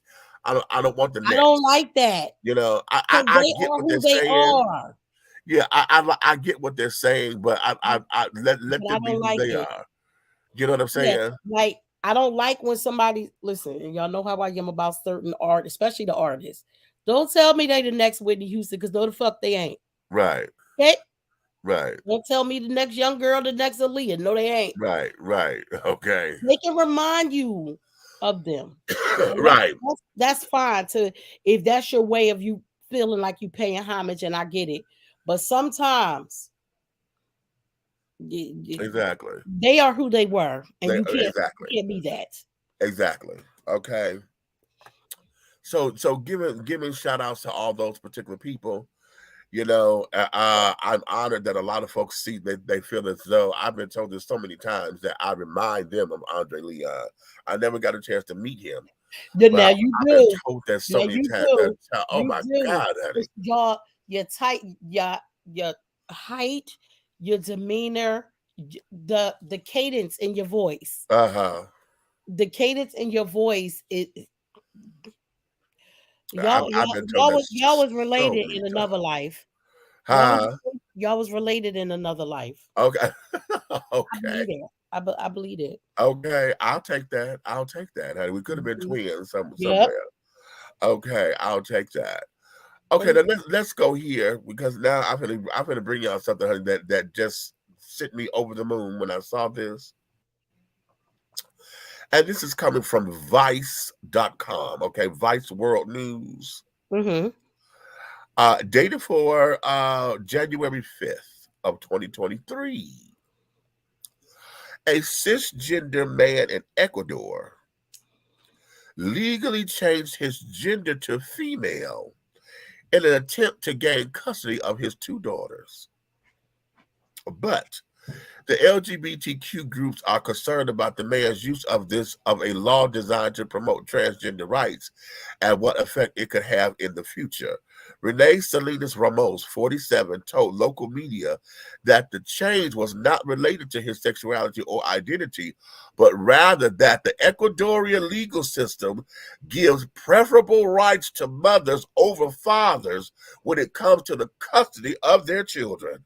So by the laws, the law says that the one who has the rights is the woman, as of this moment, I am female. Now I am also mom. That's how I consider myself, quote unquote. And there's nothing wrong with that. However, what make you think they're gonna give it to you because you changed your gender? Like, are you the best suited parent? Because now they do have 2 moms now. Okay, that's fine.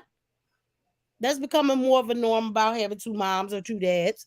But now what's going to happen is you're not going to automatically get that because you've changed your gender, because now they got to deal with there are 2 moms. So now they're really going to look to who's the better parent. Right. Child, he goes on to say that wait a minute. I am very sure of my sexuality. What I have sought is that I want to be a mother so that I can also give the love and the protection of a mother. Salinas Ramos alleged that his daughters live in an abusive environment with their mother and that he hasn't seen his children in over 5 months. Being a father in this country, Ecuador, is punished, and I'm also seen as a provider, says Salinas Ramos. But the man's legal change from male to female have surprised and concerned LGBT activists who fought to have Ecuadorian laws changed in 2015 to allow the change of gender.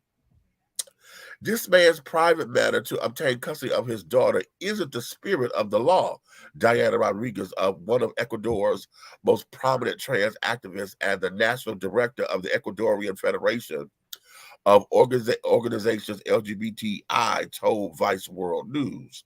Rodriguez, who became Ecuador's first trans assembly person from 2018 to 2021 and also helped spearhead the 2015 law, said that with her understanding of the law, a judge will certainly not give custody based on the change of a gender, because it does not make sense that you have changed your gender in the identity document without being a trans person, only with the objective of taking advantage to obtain custody.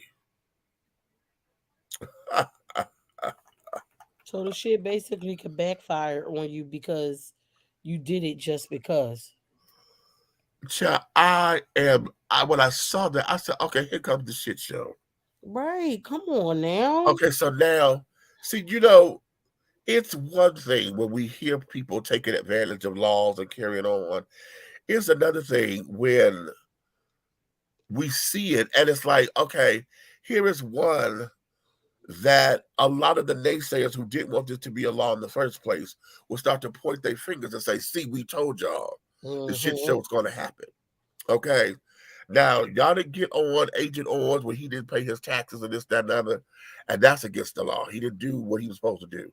Right. But now that you have this, and this is in Ecuador, it's not here in the States. This is in Ecuador. So there's a whole different doo-wop there, but it's the same thing. If the children want to get technical and get crafty, okay, and want to do this, then this is the kind of shit we got to contend with. And why? Well, I understand his sentiment. I understand he wants to get his children, and he's fighting that he went by any means necessary. Okay, but sweetheart, you are exaggerating a law that doesn't make sense.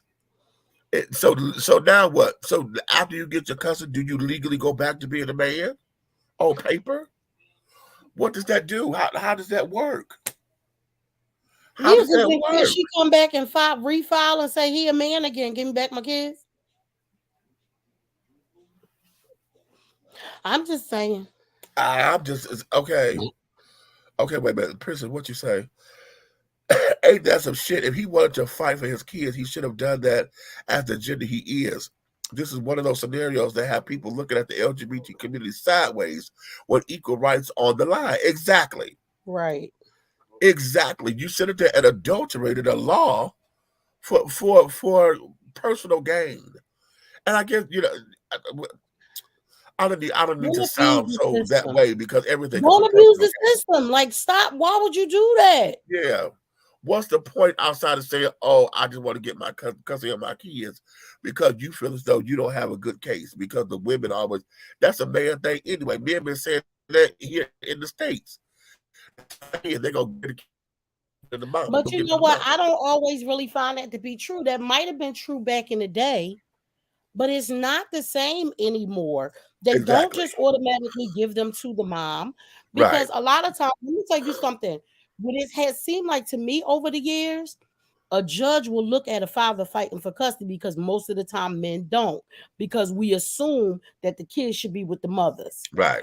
So a lot of times men won't even fight it because it's in their head they're going to let the mom keep them. Right. Exactly. But when you got somebody coming in there like fighting for their kids, judges are looking, what the fuck is wrong with this bitch? If he taking his time and money to come in here to get them kids, then something must be wrong with her. Right. Exactly. So yeah, that was one story. I'm just outdone with that. Stop abusing the damn systems they putting in place for people. That's not right. That ain't right, honey. And I understand his plight, but sweetheart, I get it. You did that wrong. You did that wrong. Well, what is it, bitch? Right fight. Right fight, wrong tactics, honey. Come on now. Okay, wrong fucking tactics. Okay. So now let's get into this. I'm going to play this clip. And I'm going to set this up this way. Prayers and well wishes and praise reports. Y'all know I don't pray like that no more. I send up praise reports for what's the best the football player. Oh my God, we've been dealing with this for the last 2 days. I want to acknowledge his family. I want to acknowledge him, but I want y'all to hear this particular piece that I'm going to play. And I hope I get to keep this and they don't get me with a copyright infringement on this because it was found on TikTok. But y'all listen to this. I believe the league was never considering continuing the game. I'm going to keep it real. We in left field. I'm kind of hot right now, too.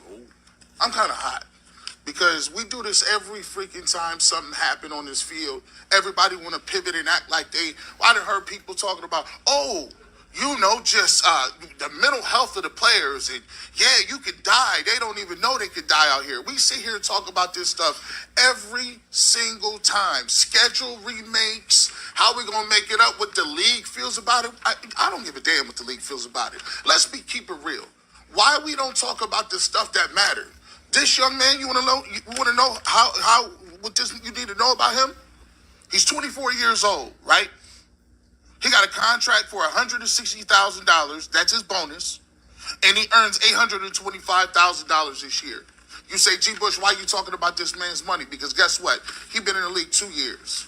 That means he's not vested. That means if he never plays another down in his life, he don't get another check for the NFL. Let's be clear about this. You got to play 3 to 4 years before you even sniff a pension. So all this heartwarming and prayers and condolences don't do nothing for that boy's mom that got to go home, look at her son, and he might need extensive care for the rest of his life. And you know what the NFL will tell you? Well, we'll look out for the people like him. No, you won't. No, you won't. Let's talk about the disability policy for the NFL, right? They moved it from $22,000 a month to $4,000 in the last collective bargaining agreement. Did you know that the NFL has a private board that reviews all aspects with their doctors and with their neurologists and their specialists? They can deny benefits even if Social Security deems you to be permanently disabled. The league can come back and then say, the government is they're experts, but let's take it over so we don't pay anything out. Only 15% get approved by Social Security. The league says that number should be lower. Get that. 15% of the people who apply for disability in this country, I know, I was a disability expert. It's very low. I submitted over almost 250,000 applications in 1 year, one time. I know. Since the CTE settlement, only 6.5% of the settlement has been paid, according to the admin's website. I looked it up yesterday. And 60% of the claims have a qualifying diagnosis but have not been paid. Let's talk about this. They're also moving the pension. And that pension, he got to make it to 55. He's 24. And they've moved that between $3,000. They moved it down to $3,000 when it was $5,600 a month. And the last stat that you should know about is the Bills owner Terry Pagula owns the Sabres as well as the Buffalo Bills, and his net worth is $6.7 billion. My question to you is, NFL, when do salaries become guaranteed? If you know these young men are going out there and they could die on that football field, I don't give a damn what your thoughts and prayers are. Do the right thing. I just heard Aditi say it 7 times. This is a savage sport. Men are dying every week, and you covered that up during CTE, and now you want to act like you the top of the food chain because you got the CPR people on the field on time? That's the least you should do. You're not gonna pay that man's. You're not gonna pay that man's tuition for his kids. You're not gonna give him no disability money. You gonna do nothing. All you do is collect them big checks, and we go play fantasy footballs, and I hear these dudes' thoughts and prayers for a whole damn 2 hours. Y'all don't care about them kids. These young black kids is putting on the line. And you telling them what they put on the line ain't worth it because you know why? Because you don't want to pay for somebody that's broken and battered and can't take care of themselves because it costs you money. So it is all about money. And I heard nobody talking about no contracts. And they sitting up here cashing these checks. We worship these owners. They do anything they want to. Anything. And as long as the product is good, we salute it. I'm pissed off today because ain't nobody talking about the real stuff. There's people out there, players are saying they just want to wait for us to die. I like the NFL just like the rest of y'all, but I'll be damned if I'm going to sit up there and pat Roger Goodell on the back for running this organization the way he does. They run it like a criminal organization. Sick of it. I'm tired of that, man. I just had to get that off my chest because all this stuff, you ain't talked about what this boy gonna go through. This kid could be damaged the rest of his life. And we talk about making up games.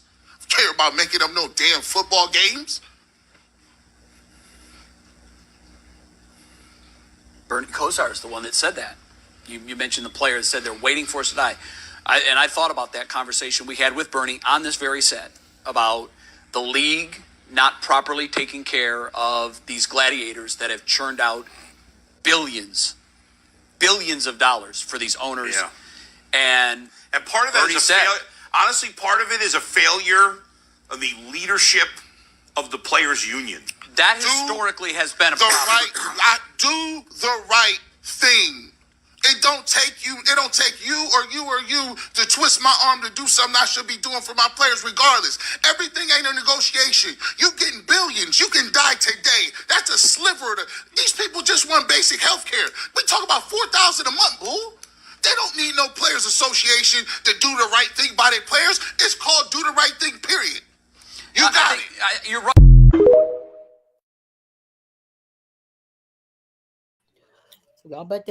Y'all about to have me boycott again. I'm just coming back to watch football since Kaepernick. Y'all know I'm the biggest Eagle fan on the goddamn planet. And the year that we won the Super Bowl, I had not watched not one single fucking solitary game. Not one game. And then I fell out of love with it. And I don't even know most of the players. But I started watching again. But that shit, when Cole came in here, the night when that happened was the day that I did that super double meeting. And she said, Mom, they suspended the game. And I said, huh? She said the guy got hit and then he collapsed. They suspended the game. But I was so sleepy, I went to sleep. So I didn't realize what happened until the next day when I went to work. And everybody was talking about he died on the field. Like they had to literally bring him back to life. He was brain dead for like 10 minutes. Yeah. You telling me that this boy don't even make $500,000?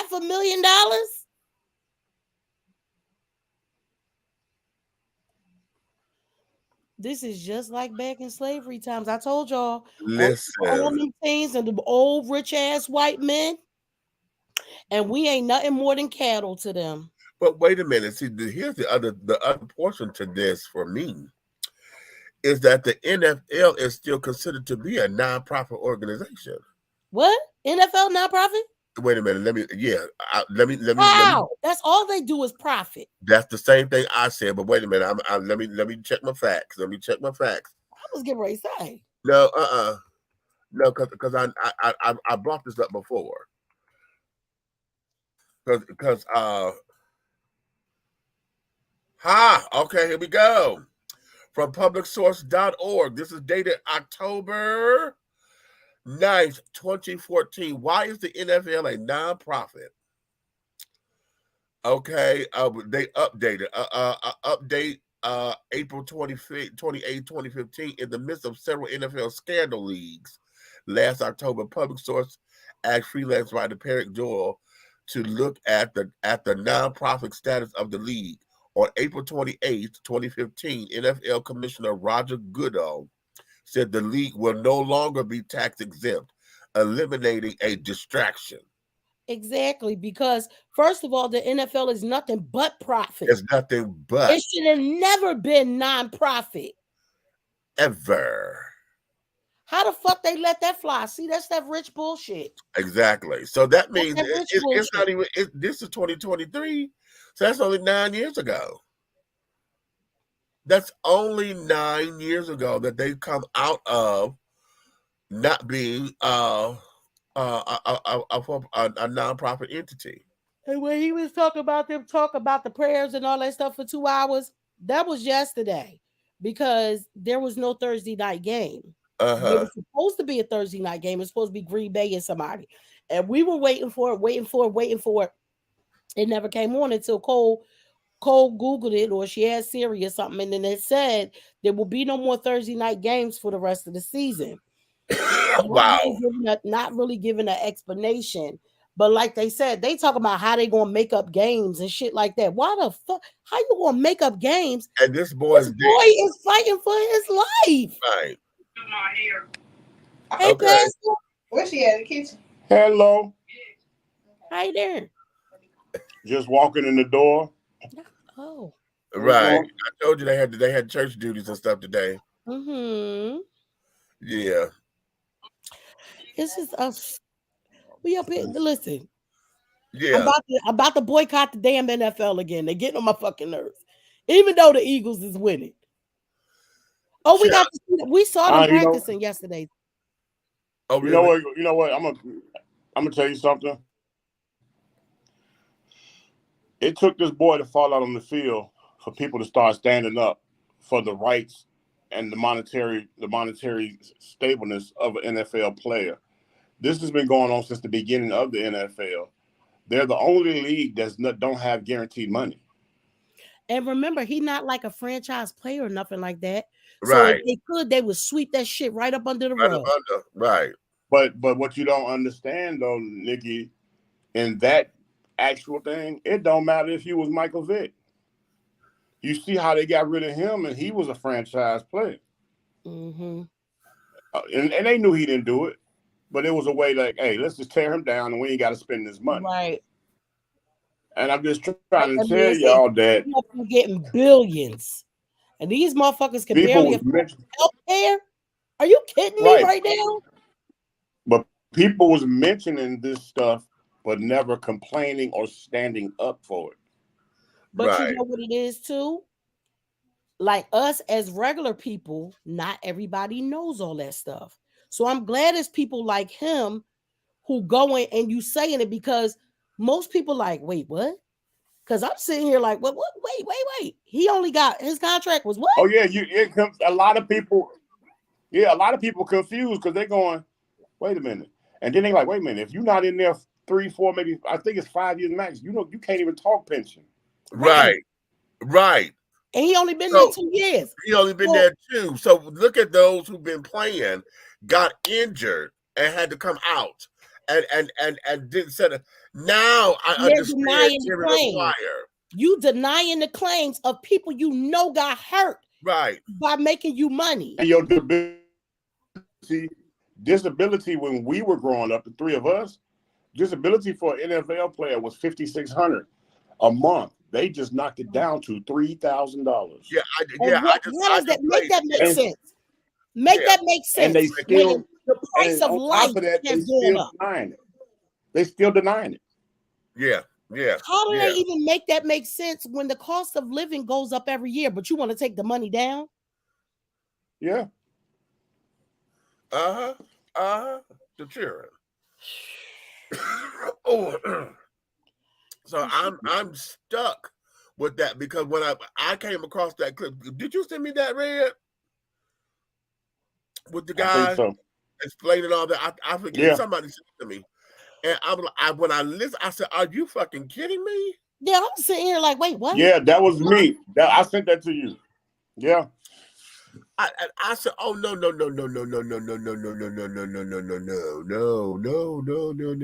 I feel like mistake for what was that? What's the movie? With the spoon. With the spoon. Yeah, what's the black guy in the spoon? He with the white children. Not lost. Anyway, and the black woman said, no. I can't think of the name of the damn movie. Anyway, okay, it fucked up my joke. Anyway, I stepped on it. Nikki, what the hell you got on? Batman pajamas? Yeah. I had to do a bad girl change. Hey sis, I miss you. I miss you. Get out. Thank you, princess. Okay. The movie was Get Out. Okay. But you know what? I'm so outdone with a lot of all of this because it's just like everything else. And let me break this down, because when we talk with Roderick, as we say, when I go to work to do this, and this. But just like everybody's job, you got to deal with the fucking bureaucracy of the job. Mm-hmm. You know what I'm saying? We as lay people, we get caught up in all of the fantasy of what all that means. You're out there playing sports. A lot of folks we just want to cheer it on and cuss and right. cuss And rah.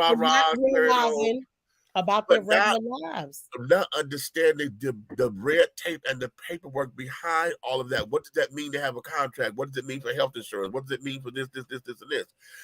And you know, you talk about a sport that is known for its violence. That was the one thing I didn't like. That's one of the main things I didn't like about it, because even listening when we were playing street ball, okay, everybody was always about fucking somebody up. Yeah. Today's word for literacy is bureaucracy. Everybody say bureaucracy. Okay. You know what? I'm not fucking with you. That's today's literary word. Is we allowed to say it out loud? Say it out loud. That's today's word on Dish and Tea. Today's word.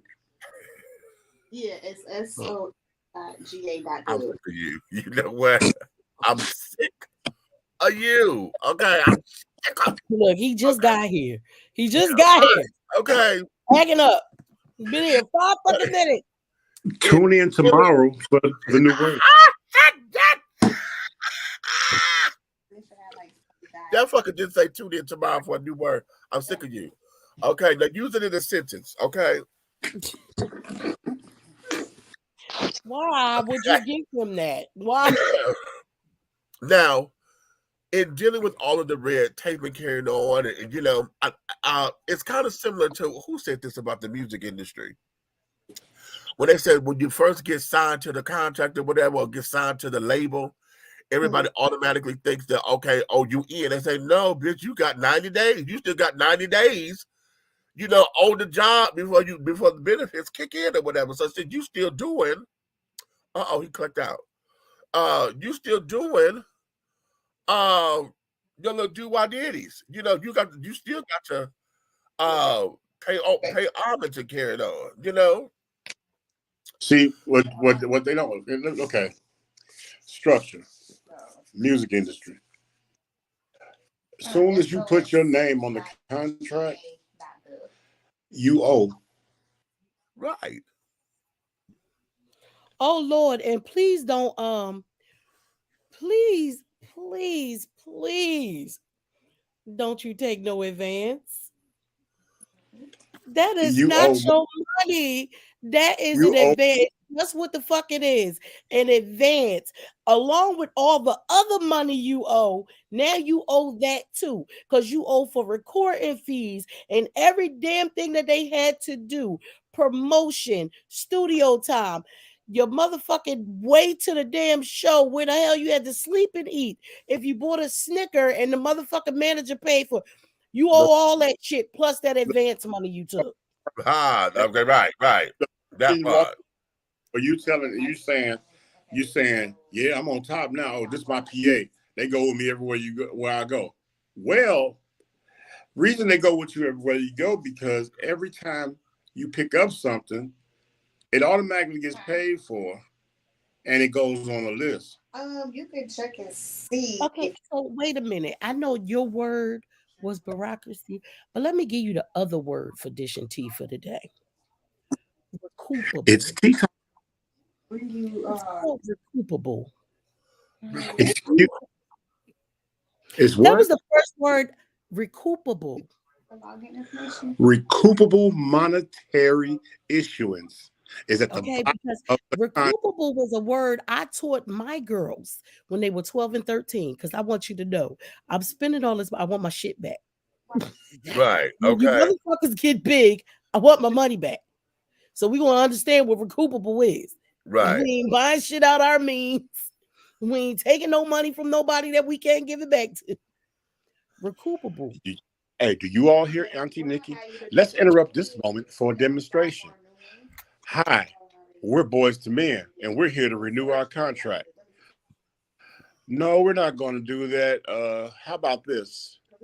You owe me $2.5 million, and those homes are now under sublease. Would you like to continue paying your mortgage? Your mortgage is this much. But we're going to need this $2.5 million before we can release you from this contract. So what do you guys want to do? Oh, guess what? That didn't work out. What do? Let's get a lawyer. Okay, go get a lawyer. Now you owe the lawyer because he just told you, hey, you all are just like a new prostitute on the street. You're screwed. Okay. Y'all getting pimped out. You getting pimped out, baby. Exactly. Remember, they gave TLC them cars and houses and shit. They handed you them nice shiny keys. No, bitch, you owe that money. They didn't give you shit. I want to tell y'all the Superman that I got so much respect for him as a producer. He was one of my people I look up to, and that would be Babyface Edmonds. Okay, because he came along and saved them boys with one single. We belong together, and you know that's right. When he came along and did that for them, that one single saved their life. They were definitely boys to men, soon to be welcome to McDonald's. Can I help you? I promise you. Right. This business, no matter what, but a lot of this that you be in, there are things that people just don't get.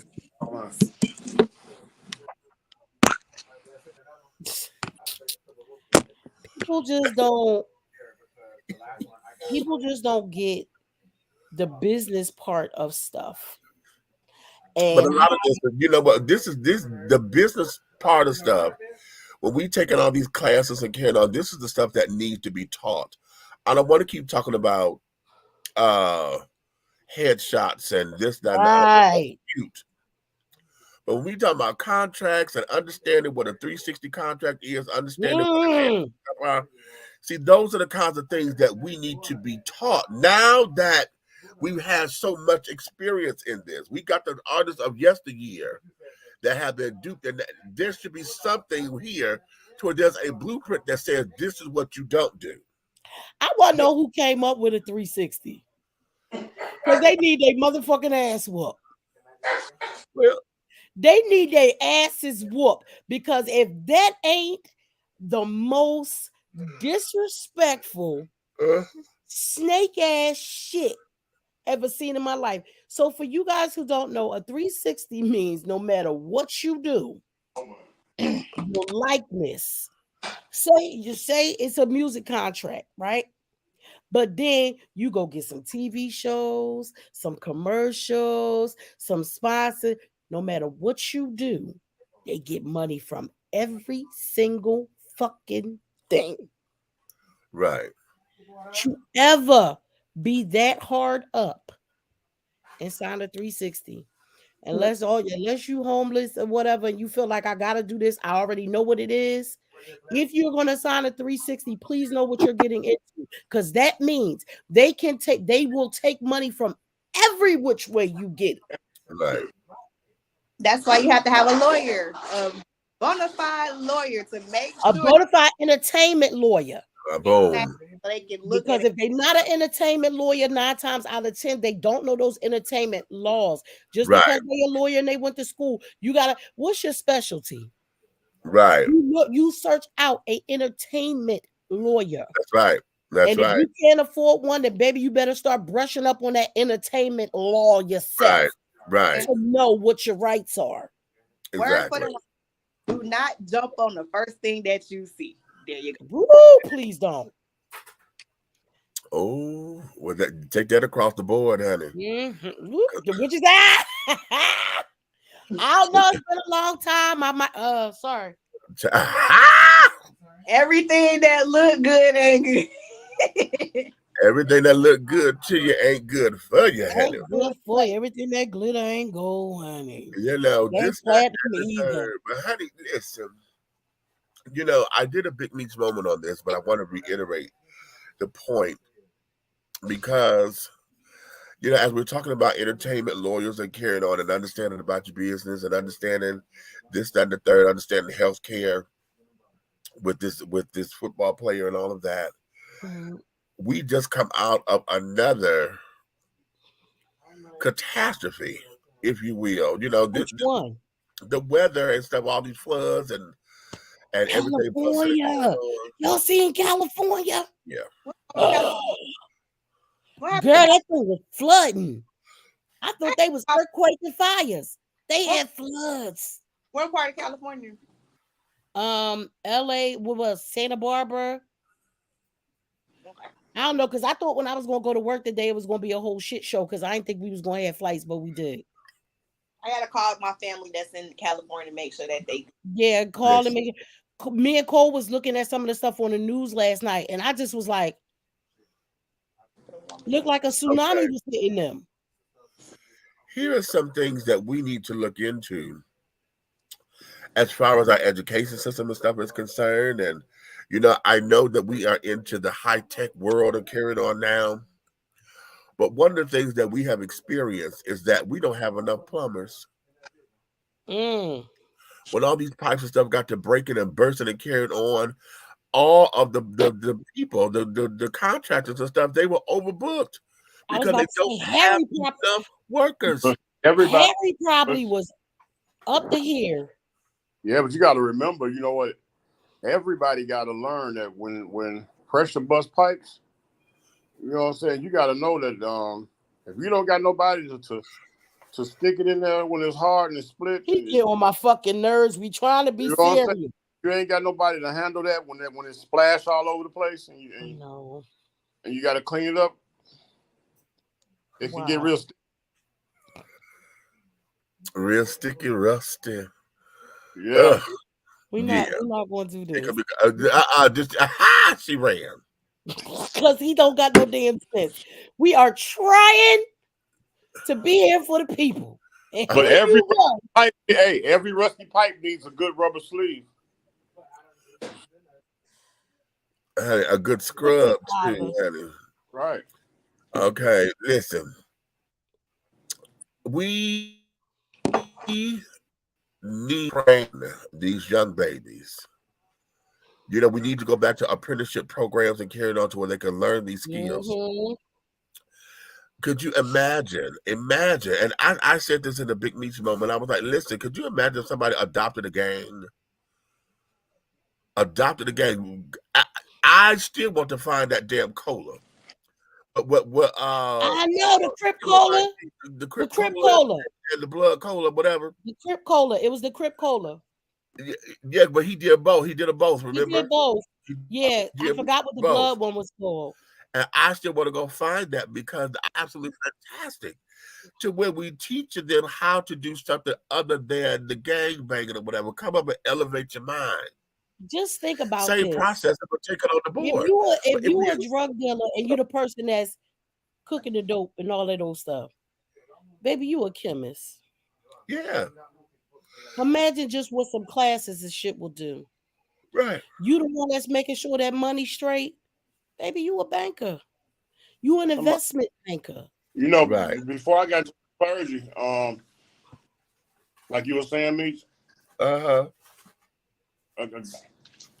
Every now and then, I mean, a good gangbang always is okay.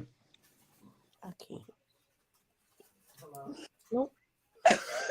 I'm gonna co-sign that, but okay, I'm gonna leave it alone though.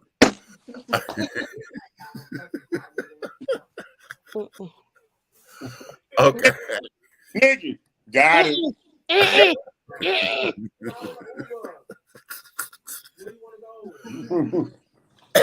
But Father, fix it. We just got back. Okay.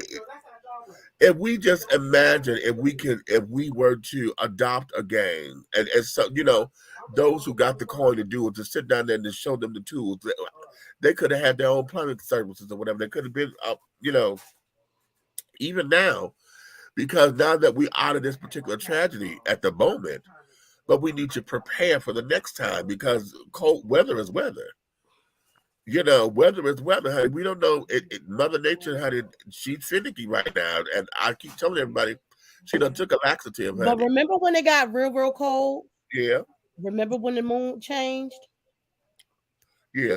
Did y'all know what moon that was? We got the blood moon. It was a cold moon. Okay. Our universe be telling us what the fuck going on. We just don't be listening. Yeah. It came in on the 23rd. Okay. That was a cold moon. I was like, well, shit, and we ain't never had no truer shit happen. Right. How the fuck? I went from wearing 4 layers to not needing a coat the other day. Right. Right. Exactly. Out on them damn jet bridges, meeting fucking planes and shit, freezing to damn death. Oops. I was like, can I work at the ticket counter today? You know what I think? What? I think they growing different type of strands up on the moon. And that's what's causing the offset, and then the constellations are kind of high. The constellations high. They Yeah, don't know what the fuck to do. They don't know what to do. They just fucking shit up there. Yes. I also think it's them messing with the weather and stuff. Remember we seen when China was over there fucking with the sun and fucking with the rain? You know what? I say this all the time. Everybody, you know, we keep talking about remember back when we were kids, it was always about the ozone layer, right? Mm-hmm. We're fucking up and the they were trying to ozone say layer. it was the rockets and stuff because the rockets go straight up and it was blowing out the hole because of the engines that carried The jet fuel. The But rocket fuel, I mean. But make things go back. Because time I blow a hole out in my life, I always got trouble behind it. So I mean, that one. Damn it, I walked into that one. I walked right into that one. Okay, that's my fault because I knew I was on the road. I just didn't watch the signs.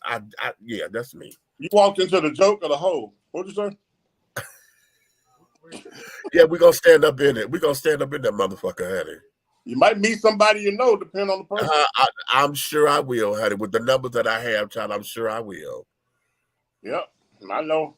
That Mile High Club. Auntie Nikki, what about the Mile High Club? I don't know about that. I'm trying to find out now, though. Look. Hey. Facebook when we're recording a couple having sex on the plane in the back of the plane. That's the My High Club. That's when you join. Yeah, but it's supposed to be in the bathroom. Yeah, I thought it was the bathroom. Wait, they was in the back seats? Yeah, that was in the back seat of the plane. Somebody was. First of all, flight attendants be back there. There's another galley back there. Well, I don't know what kind of plane they show was getting it in. I hear that. All right, honey. Well, baby. A big bitch like me would have to be back because I don't fit in the bathrooms. Hey, you create your own turbulence. Okay. Okay. Oh, okay. It wouldn't be nothing like it if you was actually going through something too. Okay.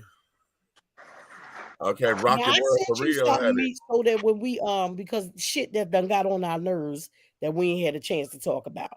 I had to send it to your regular phone because I had to get another phone and I don't know how to work it yet. Oh, you talking about this TikTok you sent me? Yes. Okay. This white lady. Oh, okay. Well, hold on. Let me see. Look. I'm trying to be better. You know, I ain't make no resolutions or nothing like that, but all right, 3 Highway this year. We're not going to address people as white and black. Okay. If they're white, we're going to say the withouts. The without melanin? Yeah, exactly. Those are the withouts, okay? I can handle that. That's cute, actually. I heard somebody call them clear people. Oh, the pinkins. They call them clear. I said, wait. No, we're going to say the withouts and the BPs. Oh, okay. I could do that. Because we're black privilege. Okay. Oh, yes. Okay. Start owning our own privilege and stop worrying about what the hell they doing. There you go. You caught it. See, that's my nigga right there flying around the world. Right there. And if you use that, they can't ban you for saying racial stuff. Nope, nothing racial. Right. Without. Y'all know, last year I was just the palm color people. Mm-hmm. Right. Whereas Mook does it, she be like, people. Okay. You know. Baby. Oh my God. Some of this stuff just be so draining. You know what, y'all? So I've been doing, I want to pat my little stuff on the back a little bit. Through all the adversity and stuff that goes on at the airport, because y'all know it can be trying at that ticket counter or at the gate, right? Right. Man asked me the other day. Now I can honestly say that I am very pleasant to each and every passenger, right?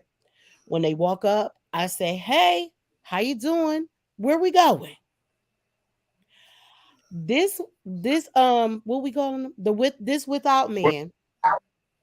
This without man was so nice. He said, "You are so amazing. Are you like that all the time?" I said, "When I'm at work, yes." He said, "Only at work?" I said, "I got too much real life shit going on to be in here." Oh, okay. That I said, part. "So when I'm in here, when somebody asks me how I'm doing, every single time, I done said it so much that it's like clockwork now. They say, 'How are you?' I said, 'Amazing.' Every single time. I be forgetting and saying it to my damn coworkers and know damn well I don't mean that shit." Hey, can you imagine one of those withouts with a 6th grade education? Hey, Marla. Huh? And one of them withouts with a 6th grade education, and they say, how you doing today? And she say, amazing. And he turn around and say, Barbara Ann, she's from the Amazon. You know what? I'm not going to entertain you here. Wait, y'all, let me tell y'all. So the other day, this man come up to the counter, right? He going to Montego Bay, right? So I said, "Hey, you've missed the cutoff to check your bag, but you can take it through security and they'll check it for you at the gate." Now they probably charge you, but it's gonna get you up there because the system at a certain time, the system won't allow us to check your bag. It's like nothing we can do, right? So he said, "No, I got my lotion and soaps and stuff in there." So I said, "Okay, but there's not another flight until tomorrow. You sure you don't want to take that stuff out and just buy you some more?" He was like, "No, it's my lotions and stuff." And I'm like, "You gonna go through TSA, they gonna get your ass because whatever you got in that bag, because I know fucking well it ain't about no damn lotions and soap that you gonna wait and catch another plane tomorrow instead of getting on your flight." I'm like, he's smuggling something. They gonna get his ass. Hey, did y'all report on the Virginia thing? What happened to Virginia? Breaking news: Virginia, 6-year-old boy. Took the gun to school? He opens fire and wounded a teacher. I just saw that before we was coming on the air. I forgot all about that. You muted. Okay. Yeah, I saw that right before we was coming on the air, but I didn't get to see the whole story. Yeah, I didn't know that was Virginia. They're saying that, and that was a deliberate. The police officers are saying that was deliberate because he shot her twice. Shot her in the abdomen and through the hand. How old was he? 6. Fix it, Jesus. Fix it, Jesus. Because if he's 6 years old and that's where his mind at already. Exactly. That is a problem. So he shot the teacher. He meant to shoot her. Yeah. Twice.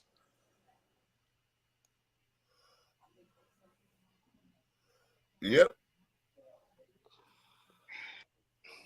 Now here's the thing. See, hence the reason why I need to be blessed with some funding to keep these kids occupied.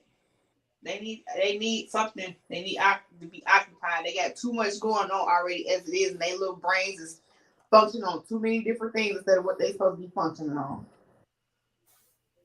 Why did this child have access to a gun? Must have been black. Was he black? He must have been, because there's some white guy on here put the child's parents in prison.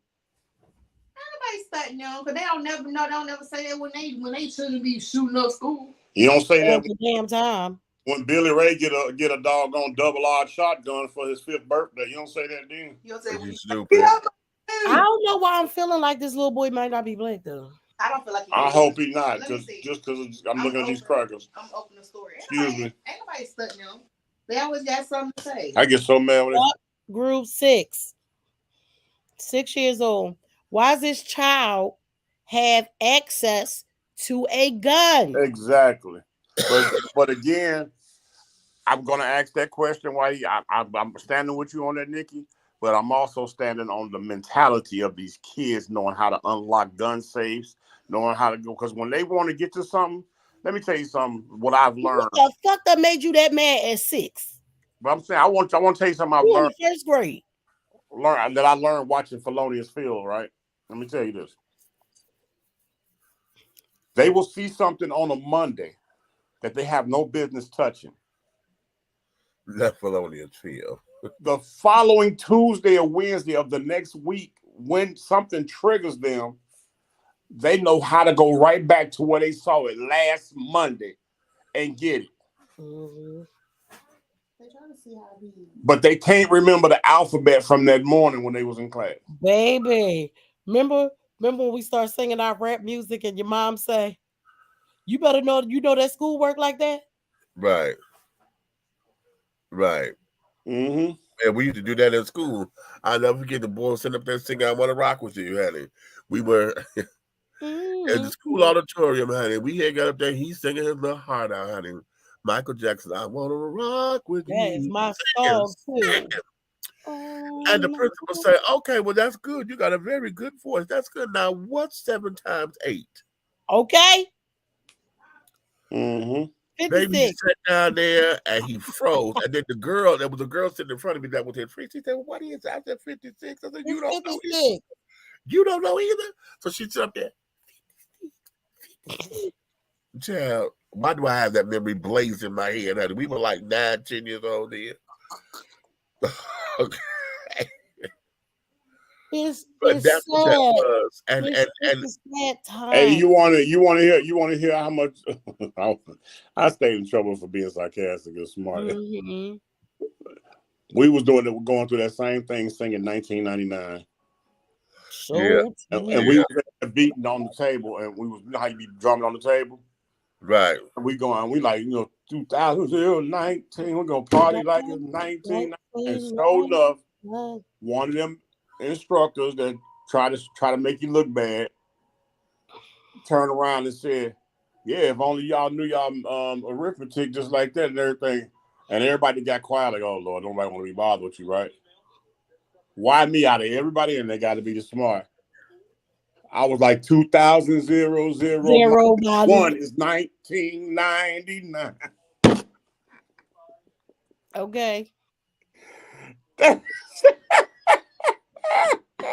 gonna beat your ass for real. Yes, I am. Over, honey. Go straight to the disciplinary office for me. Right.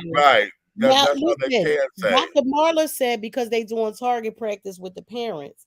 Now, I want to put something to that because the children who actually practice gun safety and learn the guns and stuff like that are not usually the ones who are out there doing it. It's the ones who are sneaking. Like, y'all know that black guy, his kids are very, very intelligent.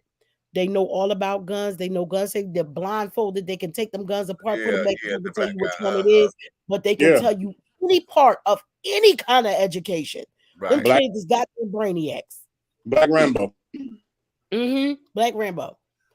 So I think it's just a hit or miss. It's just like you don't know who to blame. Like you said, these kids, something will trigger them.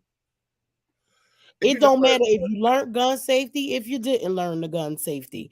Well, I mean, tell you something, you can't never find out. I'm telling you, these kids are so sneaky and conniving. Oh, you know what I'm saying? The sweetest kid in the world smiling in your face will do something just as outlandish, ignorant. Because if you remember me, I was upset some years, what was it, about 3 years ago? When Marquise did that mess? What? We you know how you going through the video, social media? Yeah. She left this boy in the car. I guess you running the store right quick. You know what I'm saying? Left him in the car. No, we was at a car show. We was at a car show. I know he was in the car. This nigga gets the phone, goes to doggone making what is the kind of video he's making? A TikTok. He's going to make it a TikTok video. And with the gun, right? Huh? With the gun that was in the car? Yeah, he went and got the gun. I remember. And he taking it. He got the gun. Talking about some. Yeah, I'll bust you. Boom, boom, boom, boom, boom.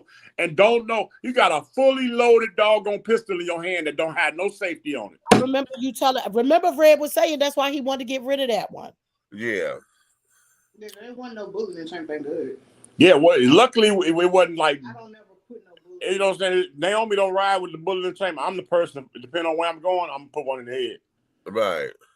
But.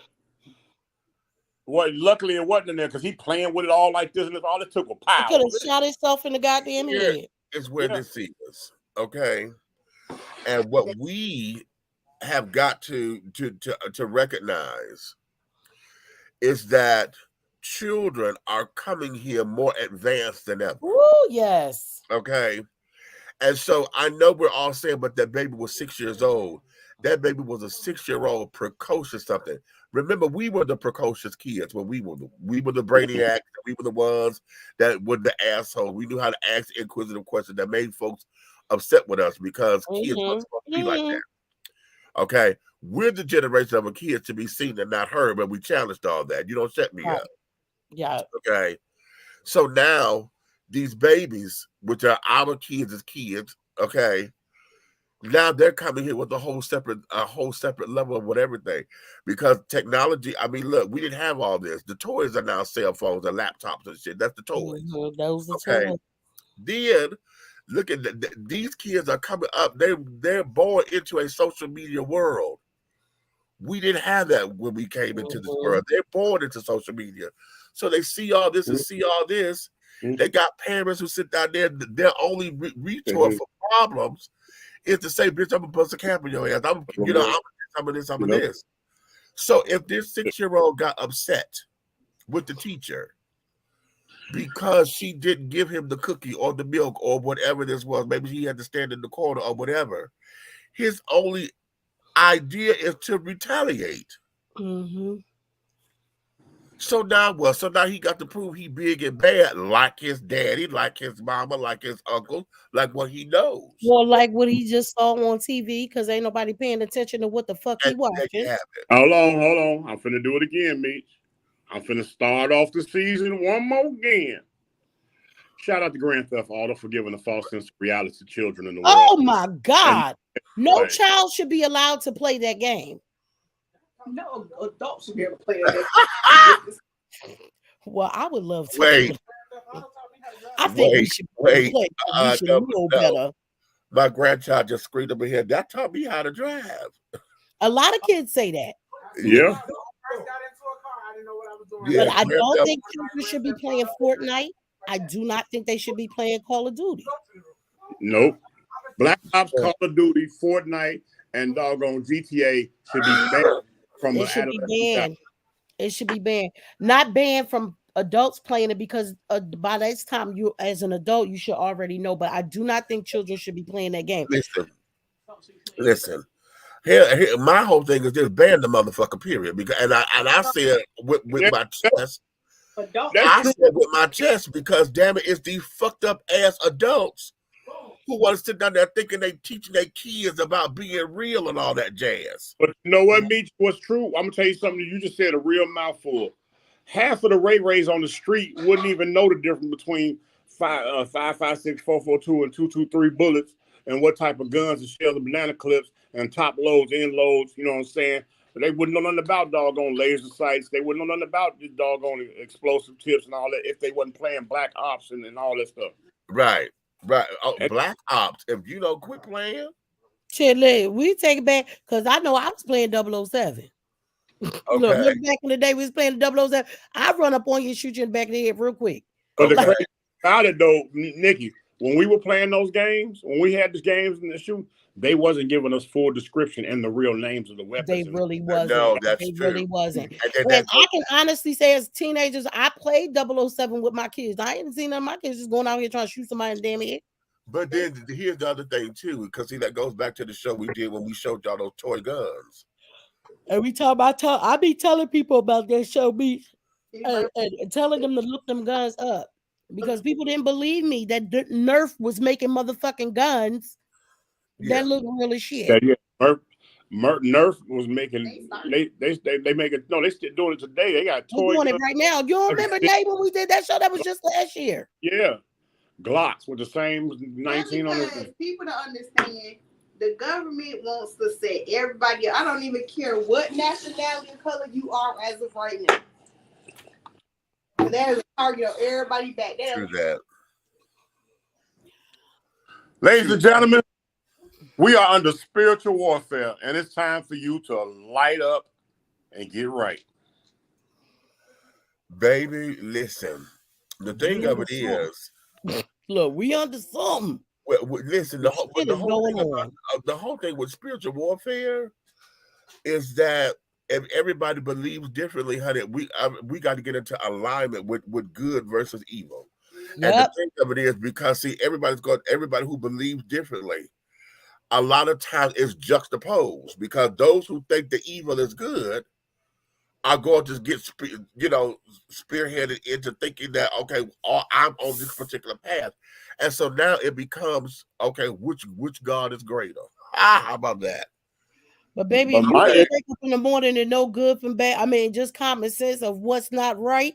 That's what it is. But like you said, what he's saying is true, because that's actually been for the last 2 weeks or better. That's been one of the sermons preached by a lot of people that's for real about this game, about alignment.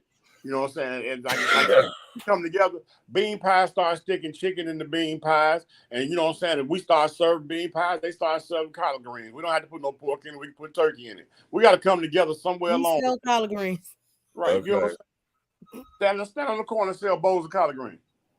Sure, you know I'll do it. Okay. Everybody has their own belief, but it's still under one. It always stems back, no matter what you read. You read the Bible, you know about the Quran. You read the Quran, you know about the Bible. You're gonna face everything. This is simply as like what Misha said. It's a good and an evil thing. It's a right and a wrong. What scares me is the motherfuckers who don't know right from wrong. That's the problem. Because there are so many people, like you said, Misha, these kids, half of them don't know that some of the shit they doing is wrong.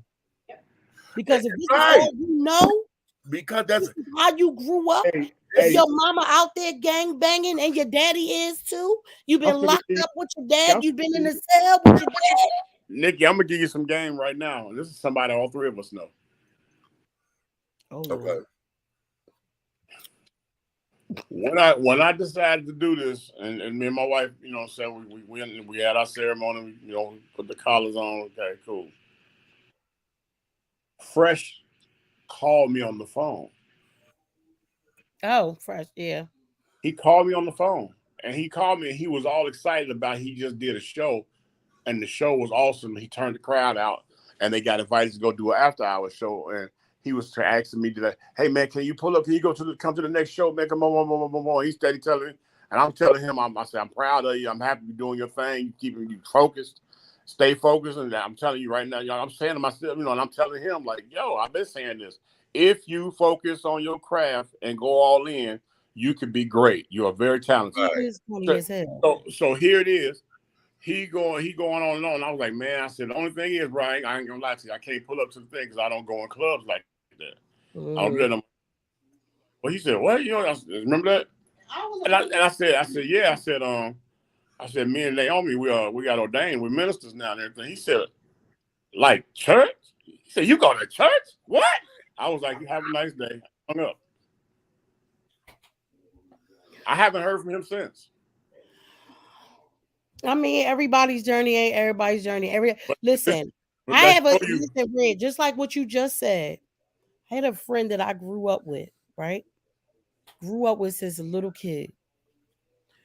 Everybody's Muslim, you know.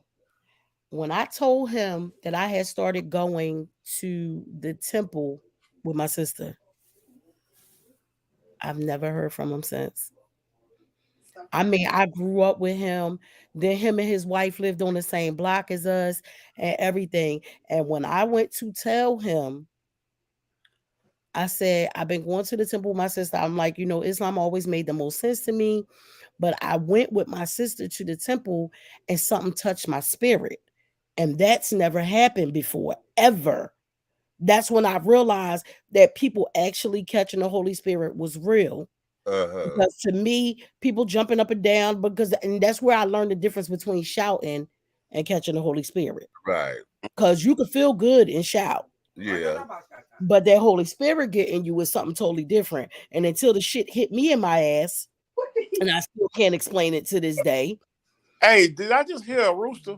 What? Yeah, you did. A rooster? Shut up. Oh, God. I thought I heard someone say, I'm not.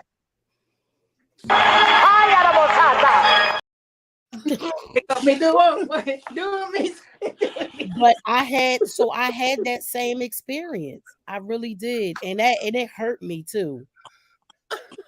Y'all stupid. Go ahead, Meech, one time. One more time. Do it one more time. You gotta wave your hands with it. You gotta. But yeah, that was like, for me, it was a hurt piece though. It was a hurt piece because it's like you can't be happy in my journey. No, they can't.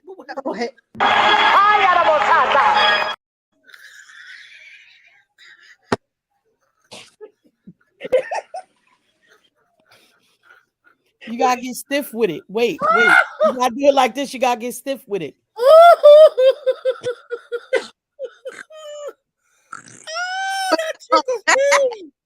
No, but honestly,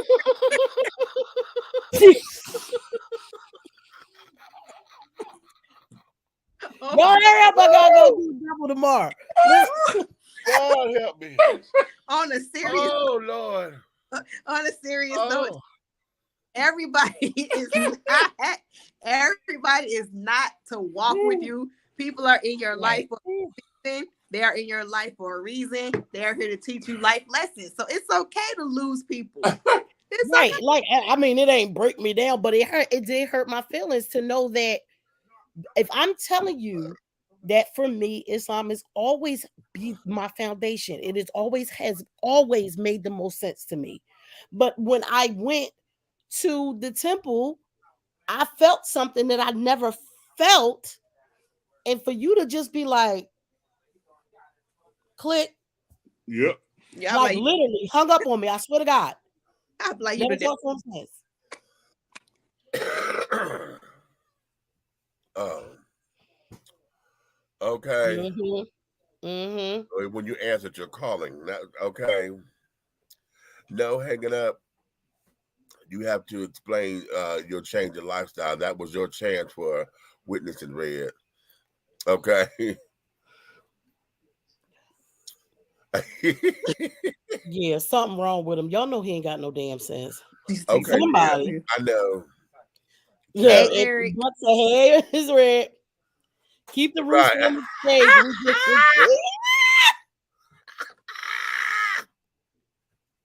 Listen. A lot of times, you know, when we are embarking on different paths and things, you know, we do have to align ourselves with those who make sense with where we're going, and we have to be discerning. Discernment is a big word for some people. Have to be discerning because oftentimes, like what we Y'all said heard before, that. Double word day, double T. Triple word day. This is okay. Triple word. That's right. Triple word day. We're having a blessed day here at Addition T. What? Okay, that's Shonda Dr. Marla. Okay. Yes, discernment, honey. She says, shorten up that bow tie. Okay. What? Straighten up the bow tie. What?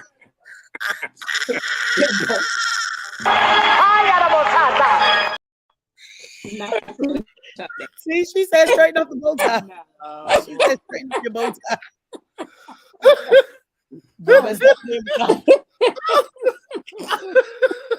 Oh, she tickled me. Oh my God, I'm so glad I found that clip. She's serious. She's picking up tongues. She's serious. Baby, she was too damn serious. I don't know serious. And that's what make it even funnier because honey, she said that, but she said something, honey. Ha! How you ever shot and wiggle that head. They had they had like one of them things on the back of your bathroom door when the door hit it. Baby, oh my God, she tickles me. That I get my life on that child. I get my life for real. You know what, y'all? People evolve, right? Oh, I get my life. And when you get understanding of all that the universe is, all that God is, all that what God is to you and everything, people evolve. And I'm glad to know that for me, I was able to study so many things so early that I was able to evolve into something else. Like it's gone way past religion for me. Mm-hmm. My spiritual connection is way past anybody's religion. It's supposed to be because that means you going into relationship, Mhm. and when we are in relationship is what starts to dictate how our lives become one with the Creator. Right. You understand? I tell this to folks all the time, and this is one of my teachings, honey. And there is no I'm a wait time to get right or whatever, honey, because what is not for you, it's gonna fall off anyway. Exactly. If it ain't meant to be there, it's gonna fall off anyway. Say it, Deaconess D. Come on, Deaconess. Not Deaconess. Okay. Once you start taking the steps and you start walking in your alignment, not just your truth, it's in your alignment. Alignment. Okay. Once you start that, everything that's not supposed to be there is going to fall off anyway. Yes. Because and you know it because you don't walk the same. No, when you surrender, and when you say, God, I surrender, it's you, it's not your circle. Right. Right. And that there is where it is because I got know homework this for is everybody. Oh, we got homework. Oh, okay, come on. I want you guys to go back on YouTube, find Aaliyah's Journey to the Past. Uh-huh. It's actually a Disney song because it came from Anastasia. Okay. The movie Anastasia. I need for you to listen to it and listen to the lyrics of what she's saying. Okay. Some of the lyrics in there is heart don't fail me now. Courage. What is that? Heart don't fail me now. Courage, please fail me. She's basically saying, let me go back and see where this all began in order for me to go forward. So if you feel like you're in a place where you don't know where you're going, go back, take account of everything. Uh-huh. So that you can register everything that you need to register to get to where you need to go. Yeah, preaching tonight. Okay, that's what I'm talking about. Hey, that's my auntie. Me and I put that on the other night, and something called me to the song. Uh-huh. Something said, turn it on. And I went to YouTube, cut it on. I said, come here, Cole, come listen to this. Cole been listening to the damn song for the last couple. She said, whoa. Because it's you know, like you would miss it because it's a Disney song. You know what I'm saying? It comes from a Disney movie, so you would miss it. But the message in there, powerful. The message in there is so powerful because sometimes we have things that we haven't dealt with back there. And until you deal with it, it don't mean that you got to break down and fall apart. It just means you got to deal with it to get yourself right. Because it's something that's back there that's keeping you from getting to where you need to go. So take your ass back there, figure it out so you can get there. That's my word for the night. Meat is muted. Confirmation. Thank you. That was confirmation. That was confirmation for me, to be honest with you. Thank you. Okay. I was trying not to cry up in this motherfucker.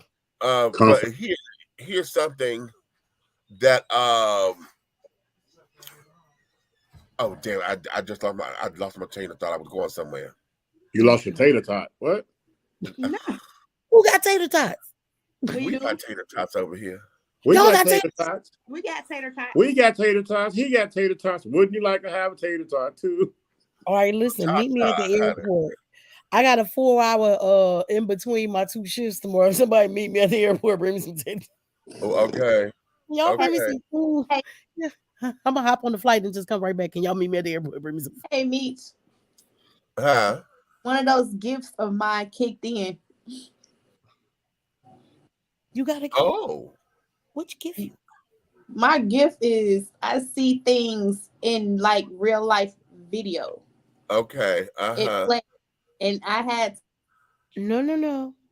We about to get off here because I'm about to call your ass.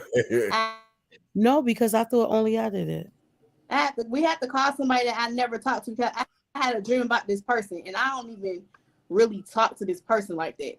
And I had to call or reach out to somebody else to let them know what was going on because it was bothering me. And it's a full-fledged video. I see everything, I hear everything, but nobody can see me. Right. So okay. So Astro, are you astro projecting? Projecting, honey. Are you astro projecting? Yeah. And here's the funny thing. We're gonna send you that book. I'm gonna send you that lucid dreaming book so it'll help her understand it. But I'm telling you what's funny. That's not so funny. The person that we got in contact trying to get to the girl already was on point with what we were saying, and she gave us the rest of the pieces that she had been trying to talk to the girl to tell her that already, and we don't speak to them. I don't speak to them, and I'm like, why am I having a dream about this person? I'm like, I don't even really talk to that person. I ain't communicated nothing. I put it like this: the last time we saw that girl, I worked at Lavish. That was the last time. That's been years ago. Wow. And I had to tell this one about his sister, and I was like, ain't nothing wrong with you bothering her. And it was. Well, these are times, and see, again, as you walk into your alignment, okay, for those, however you practice it, the rule was, or the statement was, just follow me. Okay? Just follow me. That was the statement. Okay. It wasn't about you had to change it, you had to put that down. He said, just follow me. Look to me and follow me. And as we start to follow, it's just like everything else. When you have a mentor, someone who you pattern yourself after, since we want to be like Jesus or whoever, when you pattern yourself after that person, or let them be the demonstration of how you want to live your life, then as you start to take on that pattern, you see what works for you, what don't work for you. Okay, because you're not that person that's your mentor. You're emulating them. So now you got to get into alignment with what is true for you. So even though this is your model, you're still going to have some things to go through. And once you get in alignment, everything that's not supposed to be there for you or whatever will fall off anyway. You ain't got to worry about changing. You try to stop, I'm going to stop smoking before I go to church. Child, do you. As you walk in alignment, honey, it will, whatever ain't supposed to be there will fall off anyway. That's true. It's going to fall off. If it doesn't, then that means that there is something that you have to work on. That's one of your crosses to bear, if you will. That's going to sit down there to have you have an experience to where when you know who God is, that there is your cross to let this go take you back to God. Say, Lord, listen, I know I'm not doing this right, but I know you with me, and I blah, blah, blah, blah, blah, whatever that prayer is. That's your connection. That's why we all have crosses to bear. Your cross to bear is to keep you connected to know who God is. That there is for you to see the miracle working in your life. That there is to see that God is still real. Come on. This is how you have testimony. You understand? All that other stuff that they try to teach and carry on, okay, that's cute in theory. It's cute for pretty words. It's cute for the shout. It's cute. It's cute. Okay, to say I had a church experience. But when you get real, when you get real and come out them four walls and come out that doctrine and that dogma of what you say is supposed to be religion and deal with relationship, okay. Nikki, I'm going to let you know when they put me up there, so hopefully you can take off and come. I am writing my sermon. Guess what, y'all? My probation almost up. Oh, That yeah. means I've been here almost 6 months. 6 months is probation for American Airlines. It ain't no 90 days for us. It's 6 months. February 11th, I will be off probation. Yay! Well, I'm gonna let you know when they put. Oh, we get 4 weeks paid vacation. Oh, my first vacation, March the 6th. Oh, that's okay. Now that's March is my birthday, but March 6th is Brandon's birthday specifically. Brandon, my ass to San Juan because that's where the hell we going. It's not like you can't. So, okay. Say that, Marla. She said, "Well, be real with God, and He is real with us." Okay, be come real. on. Hey, That's Marla. it. Get butt naked in the mirror and get honest with yourself. Don't make me go back. Okay. Thank you, E. Get butt naked and get honest. As it may, honey. But listen, let's do this because we have been up here for 3 hours. And we could chop it up, but we're gonna get ready for tomorrow. Now listen, we're supposed to be doing this camera thing tomorrow. I can't charge this damn thing up. It won't charge. Right. The camera won't charge. I had a cord, but the cord is not working, and I need a battery charger. Which cord? Which camera? For the Nikon. I got a Nikon battery. I remember when you got that. You might have to go. And I could probably go get one quickly and try to charge it up because I'm. Go to a pill shop. Huh? Oh, you mother! Let me go up here and try yo. What do you do? She just knocked my water over. Oh. Earlier, she stole my chicken. Oh, she don't like you. Is that the cat? Who was that? Even y'all, that is Shadow. Who once again, just like Wally, thinks she's my cat instead of Cole's cat. You know what? That remind me of that cat that I showed him where it had that chicken. He was fighting to get it. Me and Cole was doing something earlier. Y'all, it's on TikTok. I'm gonna send it to y'all. We was watching something somebody sent her. Oh, thank you, baby. And turned around, and this heifer had jumped and took my chicken and was.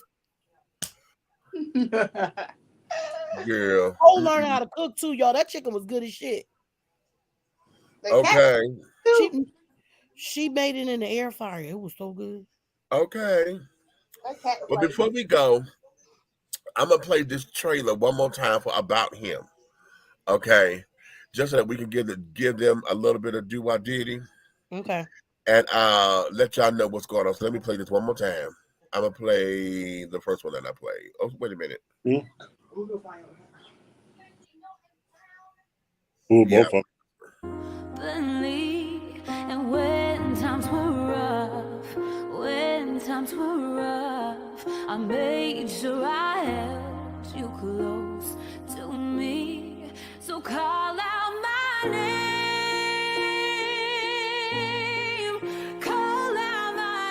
when I kiss you so gently. I want you to. Yo, why are you crying? I liked it. Liked what? Dad, are you gay? Joey's dads are gay. He has 2 of them. So you remember what we did? You remember that? We did what we wanted to do because we wanted to do it. Well, if I wanted to kiss you right now, I can't. That doesn't mean I'm gay. Maybe that's just me. What does that even mean?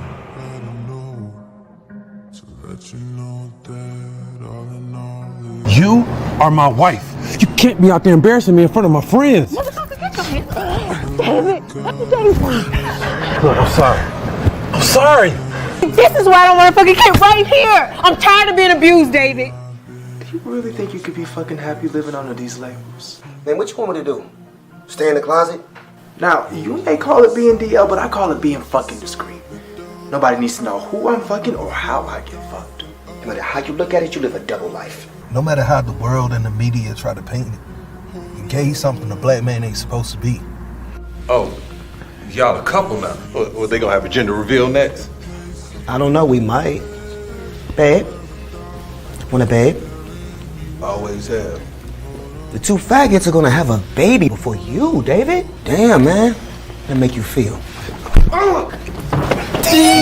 Now what the fuck is going on? 4 men fighting to stay in the goddamn closet. What I tell you? Latrice. Don't Latrice me now, nigga.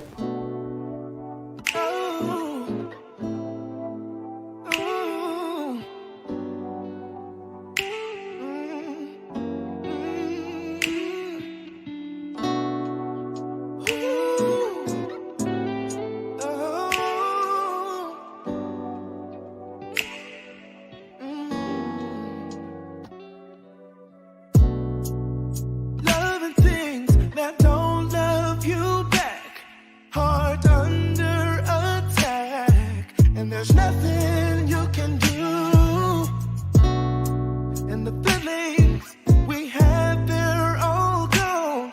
Don't know why it took so long to realize when you love things that don't love you. You get stuck feeling lonely. You feel lost, yes you do. I wish we never fucking touched each other. This story is about him. This is the story of the other side.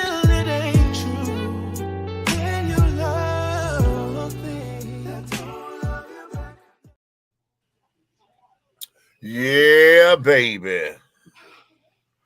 Had to break Well. up one more time for the children, just so that I can whet your appetite. One time for the one time.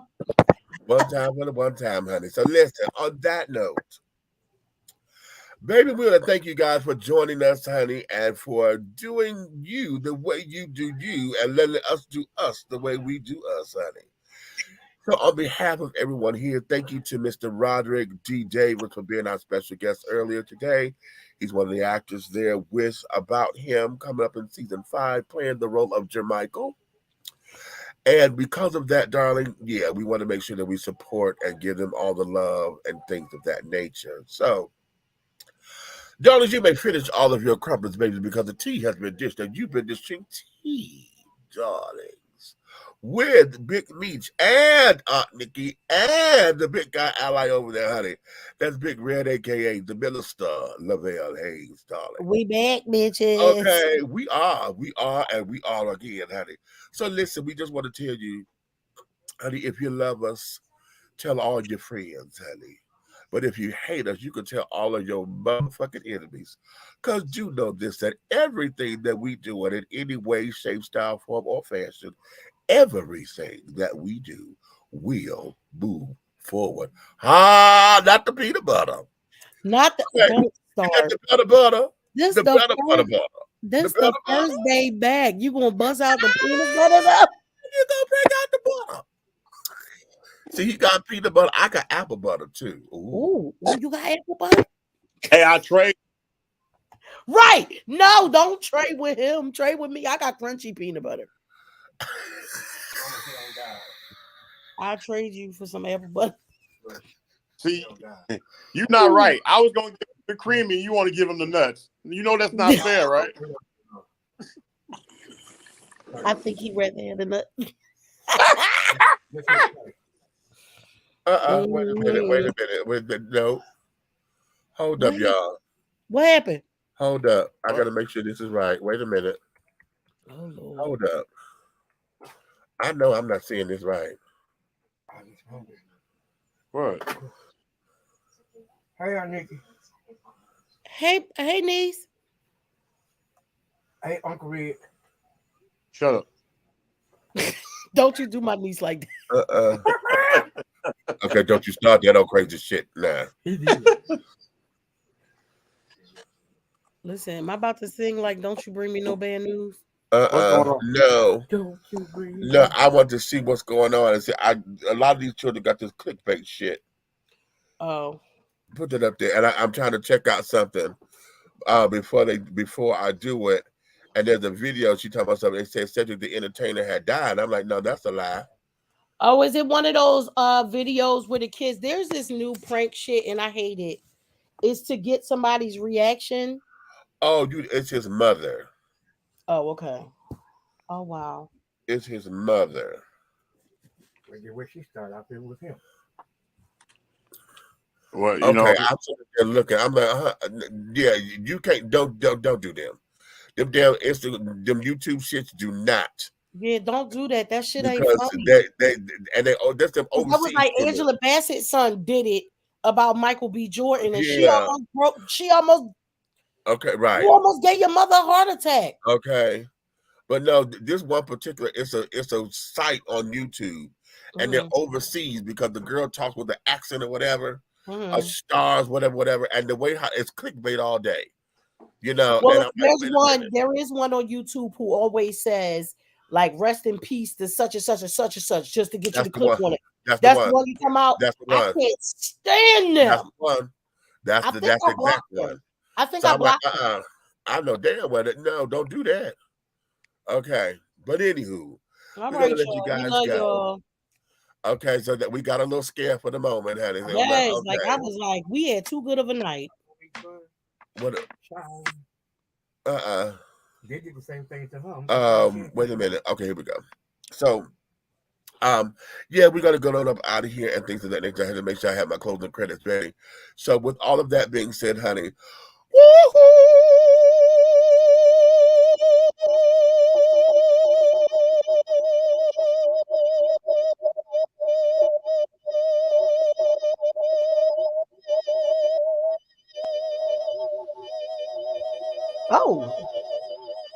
Oh, why I feel like you playing the glasses? I feel like you playing the damn glasses. Come on. Come on. Yes.